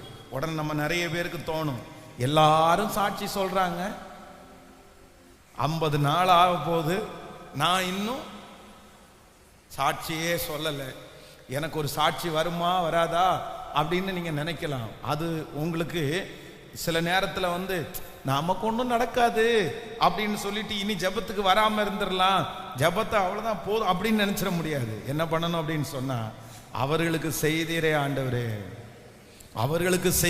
ஆண்டவரே, எனக்கும் நீர் செய்கிறதற்கு, என்னையும் நீர் சாட்சியாய் நிறுத்துகிறதற்கு அவர்களுடைய தேவன் தான் என்னுடைய தேவன், அவர்கள் ஆராதிக்கிற தேவன் உயிரோடு இருக்கிறார். ஆனால் நான் ஆராதிக்கிற தேவனும் அவர் உயிரோடு இருக்கிறார். நம்புறவங்க கரங்களை தட்டி அந்த பாடலுடைய வரிகளை சொல்லலாம். ஆமென், ஹalleluya. முடியாதென்ற போது முடியும் என்றாரே, நான் மனம் தளர்ந்த போது திடன் கொள் என்றாரே. முடியாதென்ற போது முடியும் என்றார். கைகளை தட்டி திடன் கொள் என்றாரே. கர்த்தர் என்ற அருகில் நின்று நான் உனக்காயாவும் செய்வேன், உன் தேவை பார்த்து கொள்வேன் என்றாரே. பாடுவோம். கர்த்தர் என்ற அருகில் நின்று நான் உனக்காயாவும் செய்வேன், உன் தேவை பார்த்து கொள்வேன் என்றார். கைகளை மேல கட்டி சொல்லுவோம். என் தேவனால் சத்தமாய், என் தேவனால் நான் உயருவேன், என் தேவனால் நான் வளருவேன். நிச்சயம் நடக்கும், நிச்சயம் நடக்கும். சுற்றியுள்ள கண்கள் அதை பார்க்கும். ஹalleluya. நிச்சயம் நடக்கும், நிச்சயம் நடக்கும். சுற்றியுள்ள கண்கள் அதை பார்க்கும். சொல்லுவோம். நான் கலங்கி நின்ற போது கலங்காதே என்றாரே, நான் தனித்து நின்ற போது நான் இருக்கிறேன் என்றாரே. நான் கலங்கி நின்ற போது கலங்காதே என்றாரே, நான் தனித்து நின்ற போது நான் இருக்கிறேன் என்றாரே. கர்த்தர் எந்தன் கரம் பிடித்து நான் உன்னை விட்டு விலகே, நான் உன்னை என்றும் கைவிடேன் என்றாரே. ஹalleluya. கர்த்தர் எந்தன் கரம் பிடித்து நான் உன்னை விட்டு விலகே, நான் உன்னை என்றும் கைவிடேன் என்றாரே. கைகளை மேல தட்டி சொல்லுவோம். என் தேவனால் நான் உயருவேன், என் தேவனால். சத்தமா பாடிட்டே. கர்த்தர் நல்லவர், கர்த்தர் நல்லவர். நிச்சயம் நடக்கும், நிச்சயம் நடக்கும். சுற்றியுள்ள கண்கள் அதை பார்க்கும். நிச்சயம் நடக்கும், நிச்சயம் நடக்கும், நிச்சயம் நடக்கும். சுற்றியுள்ள கண்கள் அதை பார்க்கும். ஹalleluya. சோறு வரக்கூடாது. அற்புதம் பலருக்கு நடக்கும்போது சோறு வரக்கூடாது. என்ன வரணும் அப்படின்னு சொன்னா, நம்ம மோட்டிவேட் தான் ஆகணும், நம்ம மோட்டிவேட் தான் ஆகணும். ஹalleluya. பொறாம வரக்கூடாது. அவருடைய வளர்ச்சியை பார்த்து, அற்புதத்தை பார்த்து பொறாம வரக்கூடாது. இவனுக்கெல்லாம் நடக்குதே அப்படின்ற பொறாம வரக்கூடாது. என்னதான் வரணும் அப்படின்னு சொன்னா, எனக்கும் கர்த்தர் என்ன பண்ணணும், எனக்கும் ஆண்டவர் செய்யணும். என்னையும் அப்படி ஆண்டவர் என்ன பண்ணணும், என்னையும் நம்பணும், என்னையும் நம்பணும். அப்படிதான் ஆண்டவருடைய பிள்ளைகள் ஜெபிக்கணும். கிட்டத்தட்ட ஒரு 12 வருடம் இருக்கும், 12 years. 12 வருஷத்துக்கு முன்னாடி ஒரு விஷயம், திருநெல்வேலியில் துதியின் கோட்டை தேவாலயம், நம்ம நிறைய பேருக்கு உங்களுக்கு தெரிஞ்சிருக்கலாம். பாஸ்டர் ரத்னம் பாலப்பா, அவங்க ரொம்ப வயதானவங்க, இன்னைக்கு மூத்த போதகரில் அவங்க ஒருத்தங்க. அப்போ அவங்களுடைய சர்ச்சு வந்து பார்த்தீங்கன்னா, அன்னைக்கே பார்த்தீங்கன்னா கிட்டத்தட்ட மிகப்பெரிய திருச்சபை. பலிபீடத்திலிருந்து நீங்கள் பார்த்தீங்க அப்படின்னு சொன்னால், கடைசியில் இருக்கிற அந்த பர்சனை வந்து நம்ம வந்து கண்டுபிடிக்கவே முடியாது. அந்த அளவுக்கு ரொம்ப நீளமான ஒரு திருச்சபை. அப்போ நான் வந்து அந்த டைம் வந்து ரொம்ப இன்னும் ஒரு 12 வருஷத்துக்கு முன்னாடின்னு வச்சுங்களேன், வயசு கொஞ்சம் கம்மியாக நான் அங்கே போயிருந்தேன். ஸோ அந்த சர்ச்சில் வந்து இந்த மாதிரி இடையில வந்து ஒரு ப்ரேயர், ஃபாஸ்டிங் ப்ரேயர் நடக்கும்போது அவ்வளவு ஜனம், அவ்வளவு ஜனம். இந்த இதுல இருந்து லாஸ்ட் வரைக்கும் அந்த ஜனங்கள் வந்து உட்கார்ந்துட்டு இருக்காங்க. ஒரு பக்கத்தில் பிரமாண்டம், சந்தோஷம். ஐயோ, ஆண்டவருடைய ஊழியம் இப்படி நடக்குது அப்படின்னு சந்தோஷம். அந்த ஜபம் முடிச்சதற்கு பிறகு நான் உண்மையிலே சொல்றேன், அந்த திருச்சபையில் யாருமே இல்லாத போது இந்த லாஸ்ட்லேருந்து அந்த லாஸ்ட் வரைக்கும் அப்படியே சுற்றி ஒரு 4-5 டைம் நடந்து, ஆண்டவரே இந்த தேவ மனுஷனை நீங்கள் இவ்வளவு தூரம் நம்புனீங்களே ஆண்டவரே, இவ்வளவு தூரம் நம்புனீங்களே, ஒரு காலம் வரட்டும் ஆண்டவரே, இதே போல நீங்கள் என்னையும் என்ன பண்ணணும்னா நீங்கள் நம்பணும். நான் உங்களுக்கு ஒரு பெரிய ஊழியம் செய்யணும். லட்சக்கணக்கான ஆத்துமாக்களுக்கு நீங்க என்ன பயன்படுத்தணும். எனக்கு ஒன்றும் இல்லை, எனக்கு எந்த ஞானமும் இல்லை, ஆனா நீங்க நினைச்சீங்கன்னா முடியும் ஆண்டவரே. இன்னைக்கும் என்னுடைய கண்களுக்கு முன்பாக அந்த காட்சி வந்து நிற்கிறது. அன்றைக்கு ஒரு நாள் அப்படி ஜெபம் பண்ணிட்டு கிட்டத்தட்ட ஒரு 12 வருஷம் யாருக்குமே தெரியாது. இன்னைக்கு நான் உங்களுக்கு சொல்றேன், எனக்கும் கர்த்தருக்கு மட்டும்தான் தெரியும். நடந்து நடந்து நடந்து நடந்து அப்படியே ஜெபம் பண்ணி, அதே போல சில ஊழியக்காரர்களுடைய செய்தியை வந்து நான் கேட்டிருக்கிறேன். அந்த செய்தியை கேட்டு பார்த்தீங்கன்னா பாஸ்டர் தாமஸ் ராஜ் அவங்க இப்போ இல்லை, அவங்களுடைய செய்தி பார்த்தீங்கன்னா ஆடியோ கேசட்டில் வரும். அப்போ அந்த வாக்மேனை போட்டுட்டு 2 காதுலையும் வச்சுட்டு அந்த செய்தியை கேட்டு கேட்டு கேட்டு அப்படியே அழுவேன். ஆண்டவரே, சரி எவ்வளோ இந்த தேவ மனுஷனுடைய வாயிலிருந்து எப்படியெல்லாம் இந்த வார்த்தை வருது, எத்தனை ஜனங்களை நீங்க ஒப்புரவாக்குறீங்க, என்ன அப்படி ஒரு நாள் நடத்த மாட்டீங்களா? நான் உங்களுக்காக பேசணும், பேசும்போது ஜனங்கள் ஒப்புரவாகணும், ஜனங்கள் அழணும், ஜனங்கள் பாவத்திலிருந்து மனம் திரும்பணும், அந்த மாதிரி ஒரு அபிஷேகத்தை தாங்க ஆண்டவரேன்னு அன்னைக்கு மட்டும் இல்லை, இன்னைக்கு வரைக்கும் கூட நான் ஜெபம் பண்ணிட்டு இருக்கிறேன். இன்னைக்கு வரைக்கும் கூட அதைத்தான் நான் உங்களுக்கு சொல்றேன். ஆண்டவருடைய பிள்ளைகளே, இன்னொருத்தர் நமக்கு முன்பாக கர்த்தர் வளர்த்துறாருன்னா நம்ம சோர்ந்து போறதுக்கு இல்லை, நம்ம முடமா படுத்து கிடக்கிறதுக்கு இல்லை, நம்மளை முடமாக்குறதுக்காக கர்த்தர் அவங்கள காமிக்கல. கர்த்தர் எதுக்கு அவங்கள காமிச்சிருக்கிறாருன்னா, உன்னையும் நான் நடத்த முடியும்பா, உன்னையும் நான் பயன்படுத்த முடியும் ஆண்டவர், உன்னுடைய வார்த்தைக்கு நான் செவி சாய்க்க முடியும் என்கிற அதை காண்பிக்கிறதற்காகத்தான் கர்த்தர் அவர்களை நம்முடைய கண்களுக்கு முன்பாக காண்பிக்கிறார். நீங்க அந்த தூசியை உதறி தள்ளிட்டு எவரையும் மேன்மைப்படுத்தவும் பலப்படுத்தவும் அவருடைய கரத்தினால் ஆகும். டேலண்ட் உள்ளவங்களை மேன்மைப்படுத்தவும் பலப்படுத்தவும் கர்த்தரால் ஆகும்னா போட்டிருக்குது. இல்ல பக்கத்து வீட்டுக்காரங்களை மேன்மைப்படுத்தவும் பலப்படுத்தவும் அவருடைய கரத்தினால் ஆகும்னா போட்டிருக்குது. சொல்லுங்க சத்தமா. இதெல்லாம் தெரிஞ்சவங்களை பலப்படுத்தவும் தைரியப்படுத்தவும் அவரால் இல்ல எவரை, அந்த எவரையுன்ற இடத்துல கர்த்தர் யாருடைய பெயரையும் எழுதி இருக்கிறார்னா, என் பெயரையும் என் குடும்பத்தின் பெயரையும் என் பிள்ளைகளுடைய பெயரையும் கர்த்தர் உங்களையும் கர்த்தர் எழுதி இருக்கிறார். இந்த 100 days ஜெபம் முடிகிறதற்குள்ள அதை நீங்க பார்ப்பீங்க. அந்த அதிசயத்தை ஆண்டவர் காண பண்ணுவார். அந்த மகிமையை நீங்க கண்டிப்பா பார்ப்பீங்க. அந்த மகிமை உங்களுக்கு வரும். ஹல்லேலூயா. பொறாமப்பட்டுட்டு இருந்தா அப்படியே இருக்கலாம், யோசிச்சுட்டு இருந்தா அப்படியே யோசிச்சு இருக்கலாம். அதுக்கு இடமே கொடுக்க கூடாது. இது சத்துருடைய ஒரு மிகப்பெரிய வஞ்சகம். எப்பா நீ எதுக்குப்பா தாவீதோட போய் கம்பேர் பண்ண? அவன் யாரு, நீ யாரு? அவன் இப்பதான் சின்ன பையன், இப்பதான் ஒரு அற்புதத்தை வந்துட்டு உங்க கூட சின்ன ஹெல்ப் பண்றான். ஆனா கர்த்தர் சவுல வச்சிருக்கிறது எங்க வச்சிருக்கிறாருன்னா, உன்னதமான இடத்துல வச்சிருக்கிறாரு. நீ எதுக்கு இப்படி பண்ற? நீ எதுக்கு இப்படி போகணும்? கம்பேர் பண்ணலாமா? ஒப்பிட்டு பார்க்கலாமா? ஆண்டவருடைய பிள்ளைகள் ஒன்று நினைத்து கொள்ளுங்கள், உலகத்தானோடையும் உங்களோடையும் ஒரு நாளும் நீங்க என்ன பண்ணாதீங்க.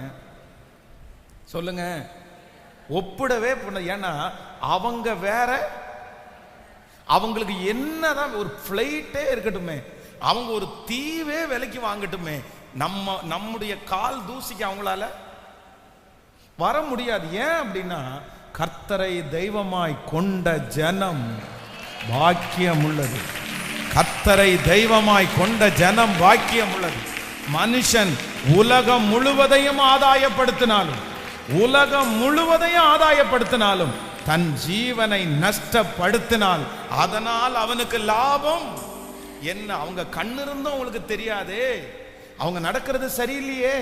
ஆனா கர்த்தர் நம்மை கிருபையாய் கர்த்தர் நடத்தி இருக்கிறார். அதனால நமக்கு ஒரு நல்ல தேவன் நமக்கு கிருபையாய் கிடைத்திருக்கிறார்.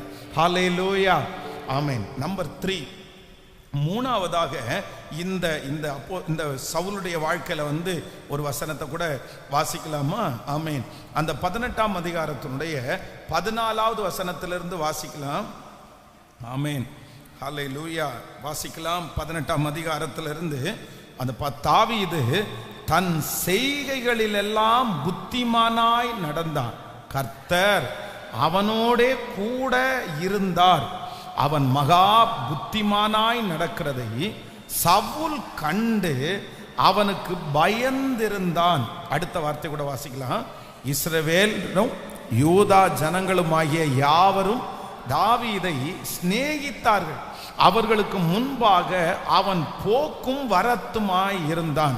அவன் என் கை அல்ல, பெலிஸ்தியரின் கையே அவன் மேல் விழட்டும் என்று சவுல் நினைத்து கொண்டு சவுல் தாவீதை நோக்கி, இதோ என் மூத்த குமாரத்தியாகிய மேராவை உனக்கு மனைவியாக கொடுப்பேன். நீ எனக்கு நல்ல சேவகனாய் மாத்திரம் இருந்து கர்த்தருடைய யுத்தங்களை நடத்து என்றான். அப்பொழுது தாவீது சவுலை பார்த்து, ராஜாவுக்கு மருமகன் ஆகிறதற்கு நான் எம்மாத்திரம், என் ஜீவன் எம்மாத்திரம், இஸ்ரவேலிலே என் தகப்பன் வம்சம் எம்மாத்திரம் என்றான். சவுலின் குமாரத்தியாகிய மேராப் தாவீதிற்கு கொடுக்கப்படும் காலம் வந்தபோது அவள் மேக்கொலோத்தியனாகிய ஆத்தாரியேலுக்கு மனைவியாக கொடுக்கப்பட்டாள். சவுலின் குமாரத்தியாகிய மீகாள் தாவீதை நேசித்தாள். அது சவுலுக்கு அறிவிக்கப்பட்ட போது அவனுக்கு சந்தோஷமாயிருந்தது. அவள் அவனுக்கு கன்னியாயிருக்கவும் பெலிஸ்தியரின் கை அவன் மேல் விழவும் அவளை அவனுக்கு கொடுப்பேன் என்று சவுல் எண்ணி தாவீதை நோக்கி, நீ என்னுடைய இரண்டாம் குமாரத்தினால் இன்று எனக்கு மருமகன் ஆவாய் என்றார். பின்பு சவுல் தன் ஊழியக்காரரோட பார்த்து, நீங்கள் தாவீதோட ரகசியமாய் பேசி, இதோ ராஜா உன்மேல் பிரியமாயிருக்கிறார், அவருடைய ஊழியக்காரர் எல்லாரும் உம்மை சிநேகிக்கிறார்கள். இப்பொழுதும் நீர் ராஜாவுக்கு மருமகனானால் நலம் என்று சொல்லுங்கள் என்று கற்பித்தான். சவுலின் ஊழியக்காரர் இந்த வார்த்தைகளை தாவீதின் செவிகள் கேட்க பேசினார்கள். அப்பொழுது தாவீது, நான் ராஜாவுக்கு மருமகன் ஆகிறது லேசான காரியமா? நான் எளியவனும் அற்பமாய் எண்ணப்பட்டவனுமாய் இருக்கிறேன் என்றான். தாவீது இன்னபடி சொன்னான் என்று சவுலின் ஊழியக்காரர் அவனுக்கு அறிவித்தார்கள். அப்பொழுது சவுல் ராஜா பரிசியத்தை விரும்பாமல் பெலிஸ்தியரின் 100 நுனித்தோள்களினால் ராஜாவின் சத்துருக்களிடத்தில் பழி வாங்க விருப்பமாயிருக்கிறார் என்று தாவீதுக்கு சொல்லுங்கள் என்றான். தாவீதை பெலிஸ்தியரின் கையினால் விழப்பண்ணுவதே சவுலுடைய எண்ணமாயிருந்தது. அல்லேலூயா. கைகளை அசைத்து ஆண்டவருடைய நாமத்தை மகிமைப்படுத்துங்க. ஆண்டவருடைய பிள்ளைகளை ஒன்று நினைத்து கொள்ளுங்கள். இப்போ இந்த சவுல் ராஜாவை 4வதாக எது ரொம்ப முடமாக்கிருச்சு அப்படின்னு சொன்னா, இவனுடைய ஒரே எதிரி இப்ப யார் அப்படின்னா தாவீது.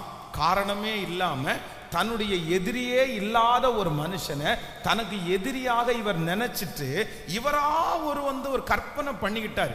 நம்ம ஒன்று ரொம்ப கவனமா நினைக்கணும். நமக்கு எதிரியே இல்லாத சிலரை நம்ம எதிரியா நினைக்கவே கூடாது. நிறைய நேரத்தில் நிறைய குடும்பத்தில் கேட்டிருக்கிறேன். சில பெண்கள் சொல்லுவாங்க, ஐயோ பாஸ்டர், அவங்க அம்மா மட்டும் அவங்கள்ட்ட பேசவே சொல்லுங்க, உங்களை இல்லை, நீங்க ரொம்ப நல்லவங்கன்னு நினைக்கிறேன். அவங்க அம்மா மட்டும் அவரோட என்ன பண்ணக்கூடாது, பேசக்கூடாது. அவங்க அம்மாட்ட போயிட்டு வந்துட்டாருன்னு வச்சுக்கோங்களேன், அவங்க அம்மா போன்ல பேசிட்டாங்கன்னு வச்சுக்கோங்களேன், என்ன சொல்லி கொடுக்குறாங்களோ இல்லையோ அவ்வளோதான், இங்க வந்த உடனே பிரச்சனை பண்ணுவாரு அப்படின்வாங்க. சில ஆண்கள் அப்படி சொல்லுவாங்க, ஐயோ என் மனைவி அவங்க அம்மா கிட்ட மட்டும் பேசக்கூடாது, அவங்க அம்மாட்ட பேசிட்டாங்கன்னு வச்சுக்கோங்களேன் அவ்வளோதான், அவ மாறிடுவா. ஏதாவது ஒன்று சொல்லி கொடுப்பாங்க. ஒருவேளை ஒரு சில குடும்பங்களில் அப்படி நடக்கலாம், இல்லைன்னு நம்ம சொல்ல முடியாது. ஆனா ஒண்ணு ஆண்டவருடைய பிள்ளைகள் ரொம்ப கவனமா கவனிச்சுக்கணும். இன்னொருத்தர் நமக்கு அப்படி சொல்றதுனால முதல்ல நம்ம மாறுறவர்களா இருக்கக்கூடாது. எல்லாரும் சொல்றது மாதிரி கேட்டு நம்முடைய குடும்பத்தை அப்படி நடத்துகிறவர்களா இருக்கக்கூடாது. அம்மா சொன்னாலும் சொந்தக்காரங்க சொன்னாலும் நலமானதை எடுத்துக்கொள்ளுகிறது தானே ஆண்டவருடைய பிள்ளைகளுடைய ஞானம். இந்த இடத்துல இந்த சவுல் ராஜா இந்த இடத்துல என்ன நினைக்கிறார் அப்படின்னா, தனக்கு எதிரியாய் ஒரே ஒருத்தரை பார்க்கிறாரு, தாவீதை தான் பார்க்கிறாரு. நீங்க எப்பொழுதுமே ஆண்டவருடைய பிள்ளைகள் ஒன்று நினைத்து கொள்ளுங்கள், எனக்கு எதிரிகள் சாத்தானே தவிர வேற யாரும் இல்லைன்னு நினைக்கணும். எத்தனை பேர் ஆமோதிக்கிறீர்கள்? பக்கத்துல கையை பிடிச்சி சொல்லுங்க, மனுஷன் எனக்கு எதிரி இல்லை. சொல்லுங்க, சத்தமா சொல்லுங்க. மனுஷன் யாருமே எனக்கு எதிரி இல்லைன்னு சொல்லுங்க. நீங்க சொல்றத பார்த்தா அப்படி தெரியலையே, இவரே எனக்கு எதிரி தான் பாஸ்டர் அப்படின்னு. நம்ம இந்த உலகத்துல நிறைய நேரத்துல நம்ம எதனால ரொம்ப கஷ்டப்படுறோம்னா, எல்லாரையுமே நம்ம எதிரியா பார்த்தே நம்ம பழகிட்டோம். நான் நம்புறேன், இப்போ சவுல் ராஜா தாவீதை எதிரியா பார்த்தாலும் தாவீது சவுலை என்னவா பார்க்கல? எதிரியா பார்க்கல. ஆண்டவருடைய பிள்ளைகளே, நீங்கள் யாரையுமே எதிரியாய் பார்க்க வேண்டிய அவசியம் இல்ல. நான் என்ன நம்புறேன் அப்படின்னா, இன்னைக்கு அவங்க எதிரிகளாய் தெரிவார்கள், ஆனா நாளைக்கு உங்க ஆசீர்வாதத்திற்கு அவங்க தான் முக்கியமான காரணமாகவே இருப்பாங்க. அதைத்தான் யோசேப்பு சொல்லும் போது சொல்றாரு, நீங்களோ எனக்கு தீமை செய்ய நினைத்தீர்கள், ஆனா கர்த்தர் உங்களை வச்சே அந்த தீமையை எனக்கு நன்மையாய் முடிய பண்ணினார். ஆமென். யோசேப்பனுடைய வாழ்க்கையிலே சகோதரர்கள் மட்டும் எதிரியா இல்லை அப்படின்னு சொன்னா, அவனை குழியில தூக்கி போட்டிருப்பாங்களா? அவனை வித்து போட்டிருப்பாங்களா? அவனை வித்து போடலன்னா எகிப்திற்கு அவர் போயிருப்பாரா? எகிப்திற்கு போய் ஒரு மிகப்பெரிய ஸ்தானத்தில் அவன் உட்கார்ந்து இருப்பாரா? அதனால நான் நம்புறேன், யாருமே எனக்கு என்ன இல்லை, எதிரி. சிலர் ரொம்ப பயப்படுறது எதுக்கு தெரியுமா? இவங்க செய்வன பண்ணியிருப்பாங்களோ, இவங்க மந்திரிகம் பண்ணி இருப்பாங்களோ, இவங்க அங்க போயிருப்பாங்களோ. கர்த்தருடைய பிள்ளைகளுக்கு அப்படியே அல்ல. நான் நம்புகிறேன், ஆண்டவருடைய அனுமதி இல்லாமல் ஒரு தலைமயிராயிலும் என்ன விழாது, கீழே விழாது. அப்படி உங்களுக்கு ஏசேக்கிலே எதிரிகள் எழும்பினாலும், சித்னாவிலே எதிரிகள் எழும்பினாலும், எதிரிகளுக்கு முன்பாகவே கர்த்தர் ஒரு ரகபோத்தை உங்களுக்கு கொடுத்து அவங்க கண்ணுக்கு முன்னாடி உங்களை ஆசீர்வதிக்கிறதற்கு கர்த்தர் வல்லவரா இருக்கிறார். அதனால எப்பவுமே நம்மளை முடமாக்குறது என்ன அப்படின்னு சொன்னா, நீங்க ரொம்ப ஜாக்கிரதையா இருக்கணும். சில எதிரிகள் எங்களுக்கு இருக்கிறாங்க அப்படின்னு நினைச்சிட்டீங்கன்னு வச்சுக்கோங்களேன், உங்க வாழ்க்கை முடமா மாறிடும். நீங்க எழும்பவே மாட்டீங்க. இன்னைக்கு நிறைய பேர் எழும்பாமல் முடமா இருக்கிறதுக்கு காரணம் என்ன தெரியுமா? எனக்கு அவங்க எதிரி, எனக்கு இவங்க எதிரி, இவங்களால தான் நான் இப்படி இருக்கிறேன், இவங்களால தான் ஒன்றும் இல்லாமல் போயிடுறேன், இவங்க என்ன இப்படி பண்ணுறாங்க, இவன் இருக்கிற வரைக்கும் நான் நல்லா வர முடியாது, இவங்க இருக்கிற வரைக்கும் நான் நிம்மதியாக வாழ முடியாது. நான் நம்புகிறேன், அவர்கள் எனக்கு எதிரி அல்ல, என்னுடைய சத்துருக்களையும் என்னோடு சிநேகிதர்களாய் மாற்றுகிற கர்த்தர், என் கூட கர்த்தர் இருக்கிறார். ஆமென். விசுவாசிக்கிறீங்களா இல்லையா? ஒரு 3 டைம் கையை உயர்த்தி சொல்லுங்க பார்க்கலாம். எனக்கு யாரும், எனக்கு சத்துருக்கள் இல்லை. நல்லா சொல்லுங்க, எனக்கு யாரும் எதிரிகள் இல்லை. எனக்கு எதிரியா நான் யாரையும் பார்க்க மாட்டேன். இனி இந்த உபவாச ஜெபத்திற்கு பிற்பாடு நான் யாரையும் எதிரியாய் பார்க்க போகிறது இல்லை. அவர்கள் சொல்லுகிறது நன்மைக்கு, அவர்கள் என்னை அப்படி நடத்தினது நன்மைக்கு, அவங்க அந்த மாதிரி ஒரு பிரச்சனையை கொண்டு வந்தது நன்மைக்கு. தீமையான அந்த காரியத்தையும் நான் ஆராதிக்கிற தெய்வம் எனக்கு நன்மையாய் எனக்கு மாற்றுகிறதற்கு கர்த்தர் வல்லவராய் இருக்கிறார். என் சத்துருக்களுக்கு முன்பாக நீர் எனக்கு ஒரு பந்தியை ஆயத்தப்படுத்தி என் தலையை எண்ணெயினால் அபிஷேகம் பண்ணுகிற கர்த்தர் என்னோடு கூட அவர் இருக்கிறார். இந்த எதிரியை அழிச்சிட்டு தான் அடுத்த வேலையை நான் செய்யணும், இவனுடைய வாயை அடைச்சிட்டு தான் அடுத்த வேலையை நான் பார்க்கணும் அப்படின்னு நீங்க நினைச்சிட்டீங்க அப்படின்னு சொன்னா, ஒன்று ஆண்டவருடைய பிள்ளைங்க நினைங்க, நீங்க ஒரு கைதான் இருக்கும் உங்களுக்கு, நீங்க ஒரு வாயை தான் அடைக்க முடியும். ஊரார் வாயை அடைக்க சொல்லுங்க. ஒரு வாயை மூடிட்டீங்கன்னா அடுத்த வாய் உங்களுக்காக திறக்கும். அதனால என்னை பொறுத்த வரைக்கும் எந்த வாயும் நம்ம அடைக்காம இருக்கிறது நல்லது. பெரிய பெரிய தலைவர்களை பார்த்தீங்க அப்படின்னா எதுக்குமே பதில் சொல்ல மாட்டாங்க. எதுக்குமே நமக்கே கோபம் வரும். என்னையா இவ்வளவு மோசமா உங்களை சொல்றாங்க, நீங்க எதுக்கு அமைதியா இருக்கிறீங்க? நீங்க சொல்ல வேண்டியதானே, உங்க பக்கத்துல இருக்கிற நியாயத்தை சொல்ல வேண்டியதானே. ஆனா அந்த நியாயத்தை கூட அவங்க என்ன பண்ண மாட்டாங்க, சொல்ல மாட்டாங்க. ஏன் அப்படின்னா ஞானம் உள்ளவர்களுக்கு தெரியும், நான் நியாயத்தையே சொன்னாலும் அதுல இருந்து ஒரு குறைய கண்டுபிடிச்சு, இப்போ ஏத்துக்க மாட்டேன்ற ஒரு மனநிலைமை இருக்குன்னு வச்சுங்களேன், என்ன பிடிக்கலன்ற ஒரு மனநிலைமை உங்களுக்குள்ள இருக்குன்னா, நான் என்னதான் நல்லவேன்னு நினைச்சாலும் உங்களுக்கு கண்டிப்பா நல்லவேன்னு ஏத்துக்க சொல்லுங்களேன். ஆனா அதே நேரத்தில் நான் எவ்வளவு மோசமானவனா இருந்தாலும் உங்க மனசுக்குள்ள நீங்க நல்லவன்ற ஒரு பிம்பத்தை கொண்டு வந்துட்டீங்கன்னா, நான் மோசமா பண்ணினாலும் உங்களுக்கு என்னவாதான் தெரியும். இதுதான் மைண்ட் செட், இதுதான் மனுஷன், இதுதான் நம்மளை சுத்தி இருக்கிறவங்க. அதனால ஆண்டவருடைய பிள்ளைகள் ஒன்று என்ன நினைக்கணும் அப்படின்னு சொன்னா, என்னை சுத்தி 1000 எதிரிகள் இருக்கிறாங்கன்னு நினைக்க கூடாது.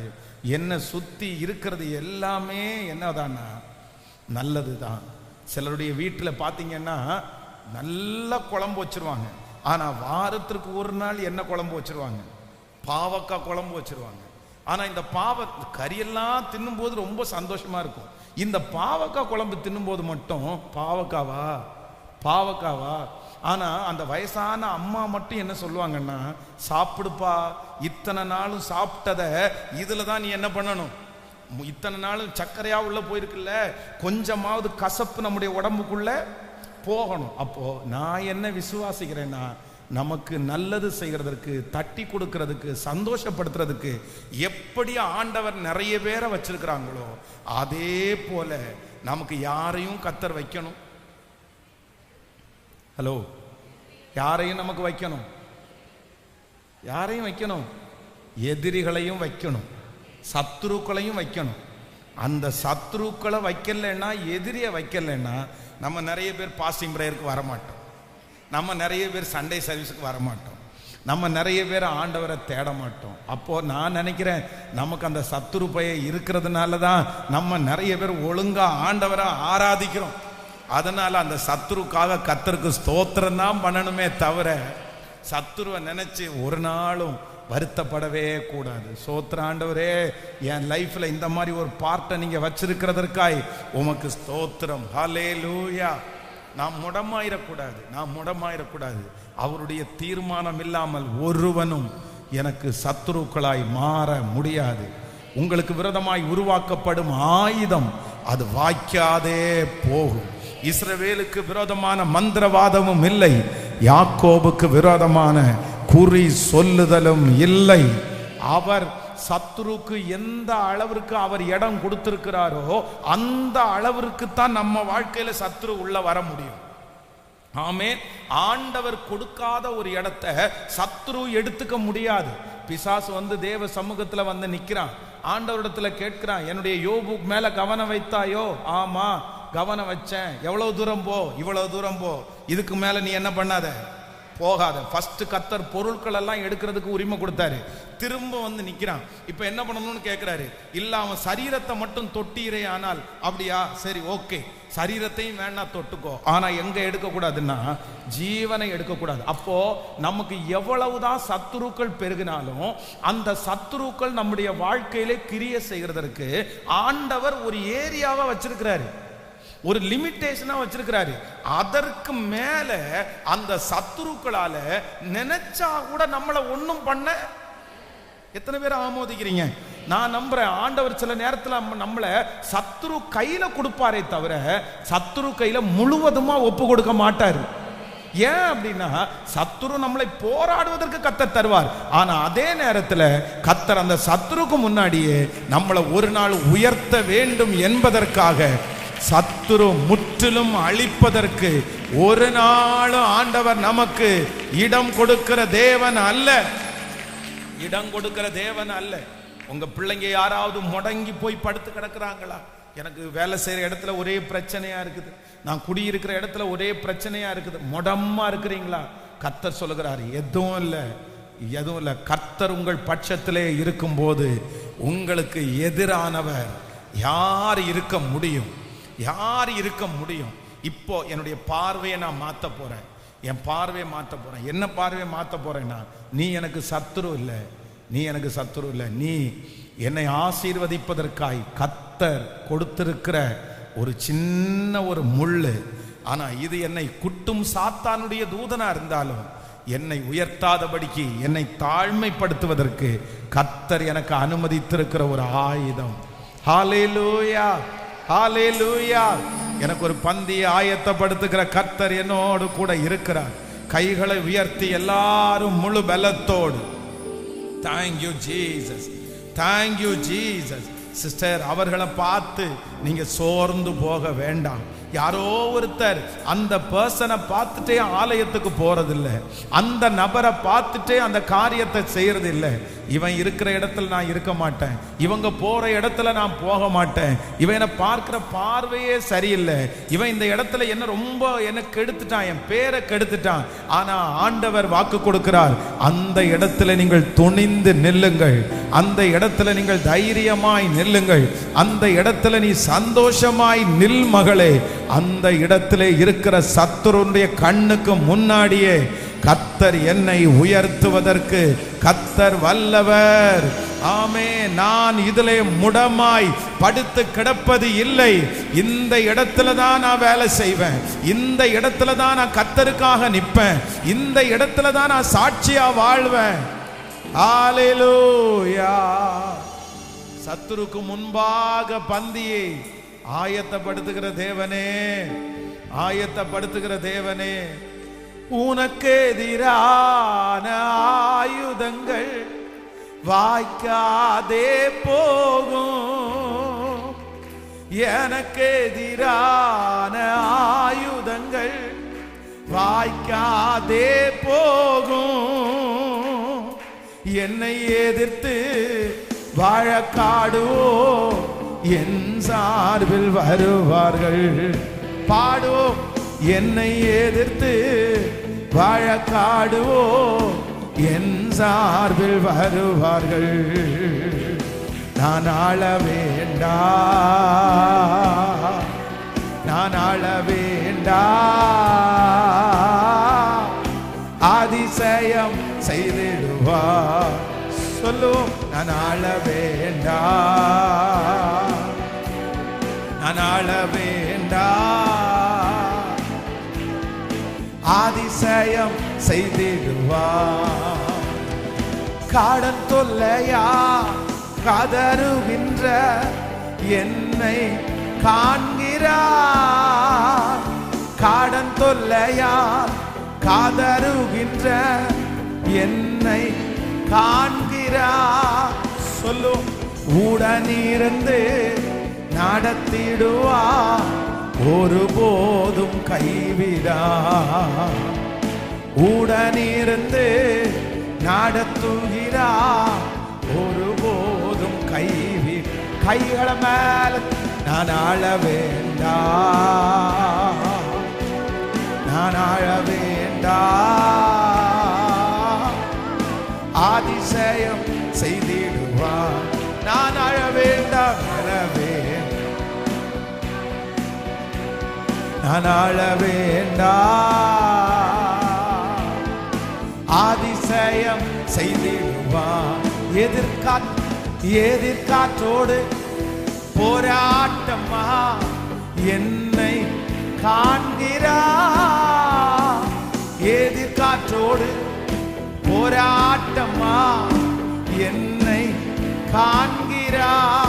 சொல்லுவோம், என் படவில் ஏறுகிறா, அமைதி தருகிறா. என் படவில் ஏறுகிறா, அமைதி. கைகளை மேல தட்டி சொல்லு, நீ அழ வேண்டா, நீ அழ வேண்டா, அதிசயம். நான் அழவே, நான் அழ வேண்டா, நான் அழ வேண்டா, அதிசயம் செய்வார். ஹல்லேலூயா, ஹல்லேலூயா. கவனிங்க, ஒவ்வொரு டைமும் ஒவ்வொரு விதமான எதிரிகளை ஆண்டவர் உங்களை சந்திக்க பண்ணுவார். ஆமோதிக்கிறீர்களா? நான் அதை விசுவாசிக்கிறேன், அதை நான் உண்மையிலே நம்புறேன். என்னன்னா, இந்த ஊழியம் ஆரம்பிக்கும் போது பார்த்தீங்க அப்படின்னா ஒரு மாதிரி ஒரு எதிரி. எப்படி எதிரினா, சர்ச்சு நடந்துட்டு இருக்கும்போது தூக்கி இந்த ஓட்டு மேலே கல்லை தூக்கி போடுவாங்க, பெரிய பெரிய கல்லை தூக்கி போடுவாங்க, கல்லை தூக்கி விசிலடிப்பாங்க. இது ஒரு எதிரி. அப்படியே நேருக்கு நேர் நின்று ஒரு 6 பேர் 10 பேர் நின்று கெட்ட வார்த்தையில் பேசி காலி பண்ணிடுறியா இல்லையா அப்படின்ற மாதிரி கேட்பாங்க, அடிக்க அடிக்க வருவாங்க. இது ஒரு எதிரி. அதற்கு பிறகு அடிக்க வரமாட்டாங்க, கெட்ட வார்த்தை மட்டும் பேசுவாங்க. அந்த மாதிரி ஒரு எதிரி. அதுக்கப்புறம் இப்போ கொஞ்ச நாள் தாண்டதுக்கு அப்புறம் இங்க நான் நின்னேன்னா அங்க நிப்பாங்க. நான் உள்ளுக்குள்ள வந்தாச்சுன்னா முட்டையை தூக்கி முன்னாடி அடிப்பாங்க.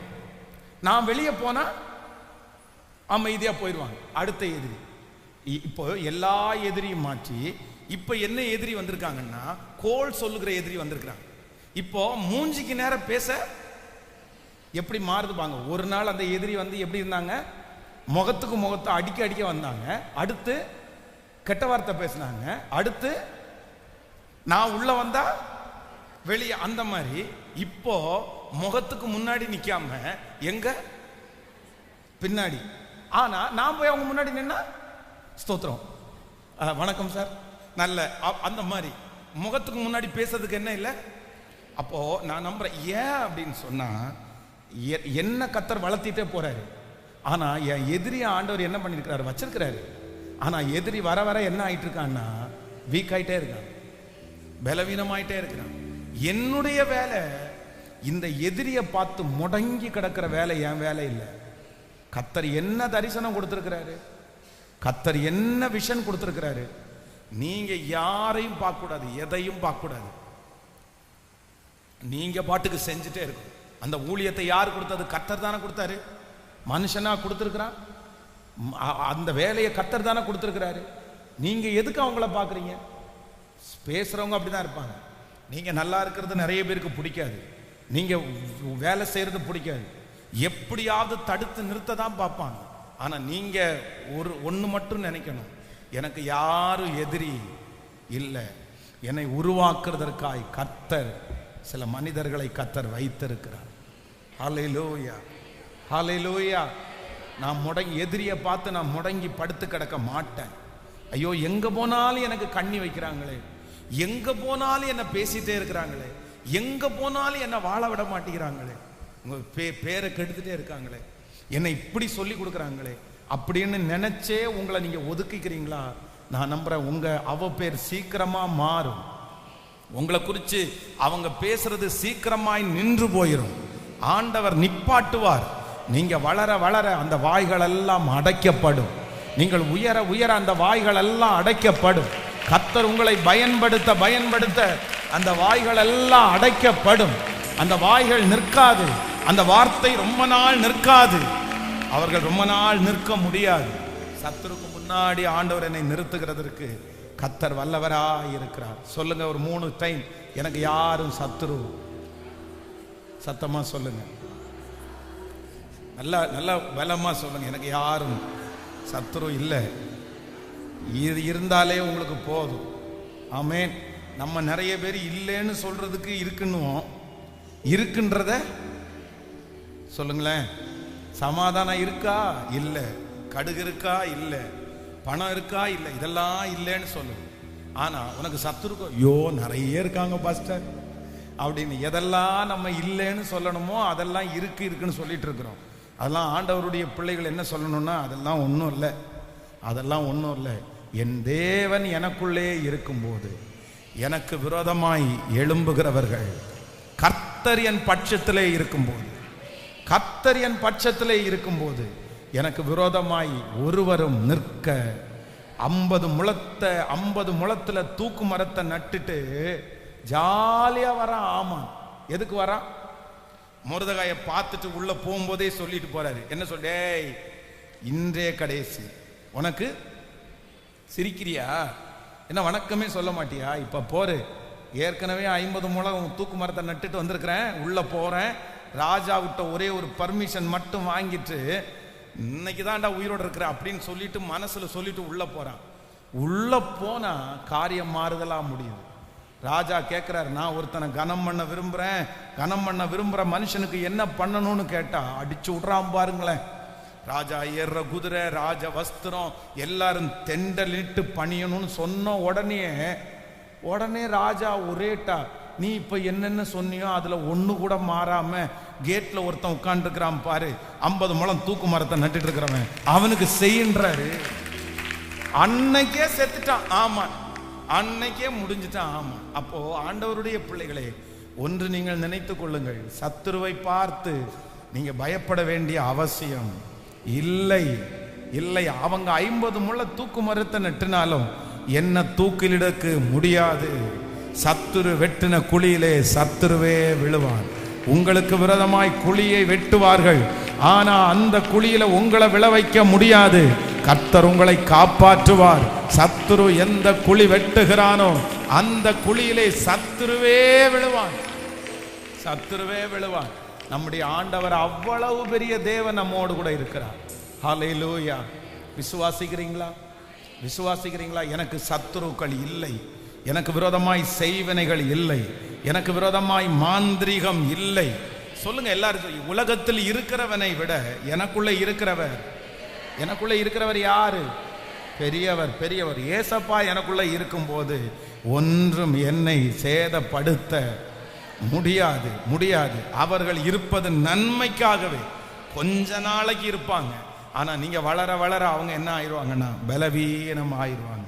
என் சத்துருவை எனக்கு முன்பாக பலவீனப்படுத்துகிற ஒரு தேவனை நான் ஆராதிக்கிறேன். அவர்களுடைய பேச்சுகளை கர்த்தர் மூட பண்ணுகிறவர் வல்லவர். கொஞ்ச நாள் வீரியமா இருப்பாங்க, அதுக்கப்புறம் சத்துரு அடங்குவான். ஆனால் நீங்க அடங்க முடியாது. கர்த்தர் உங்களை வளர்த்தி கொண்டே போவார். ஹல்லேலூயா, ஹல்லேலூயா, ஹல்லேலூயா. ஆமென்.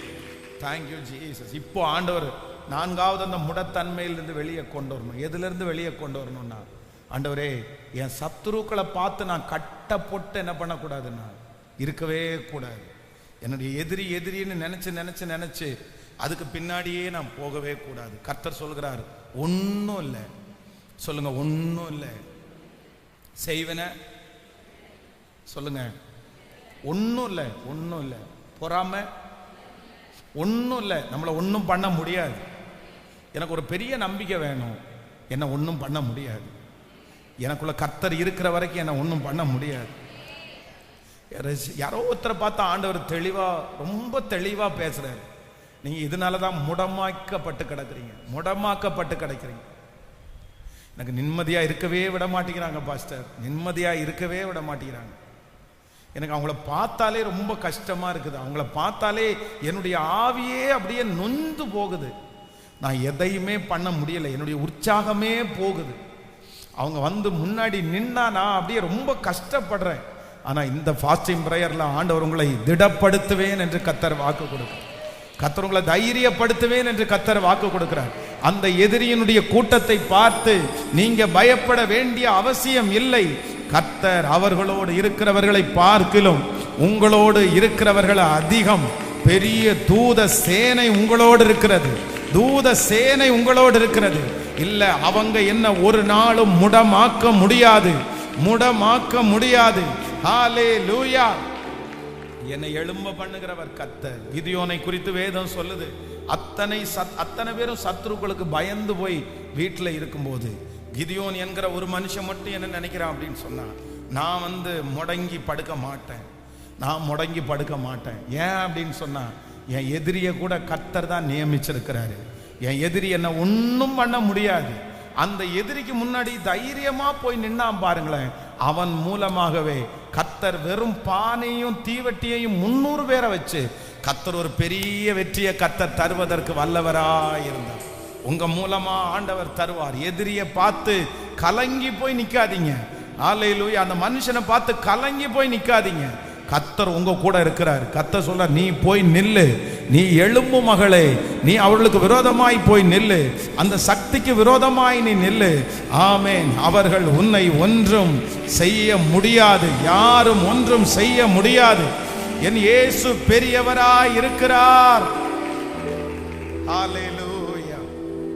ஆமென். இன்னொரு வசனத்தை கூட சேர்ந்து நம்ம வாசிக்க போறோம். அதே அதிகாரத்துல நம்ம வாசித்த அடுத்த வசனத்தை வாசிக்கலாமா? ஆமென். அந்த சாமுவேல்ல வாசிக்கலாம். Thank you Jesus.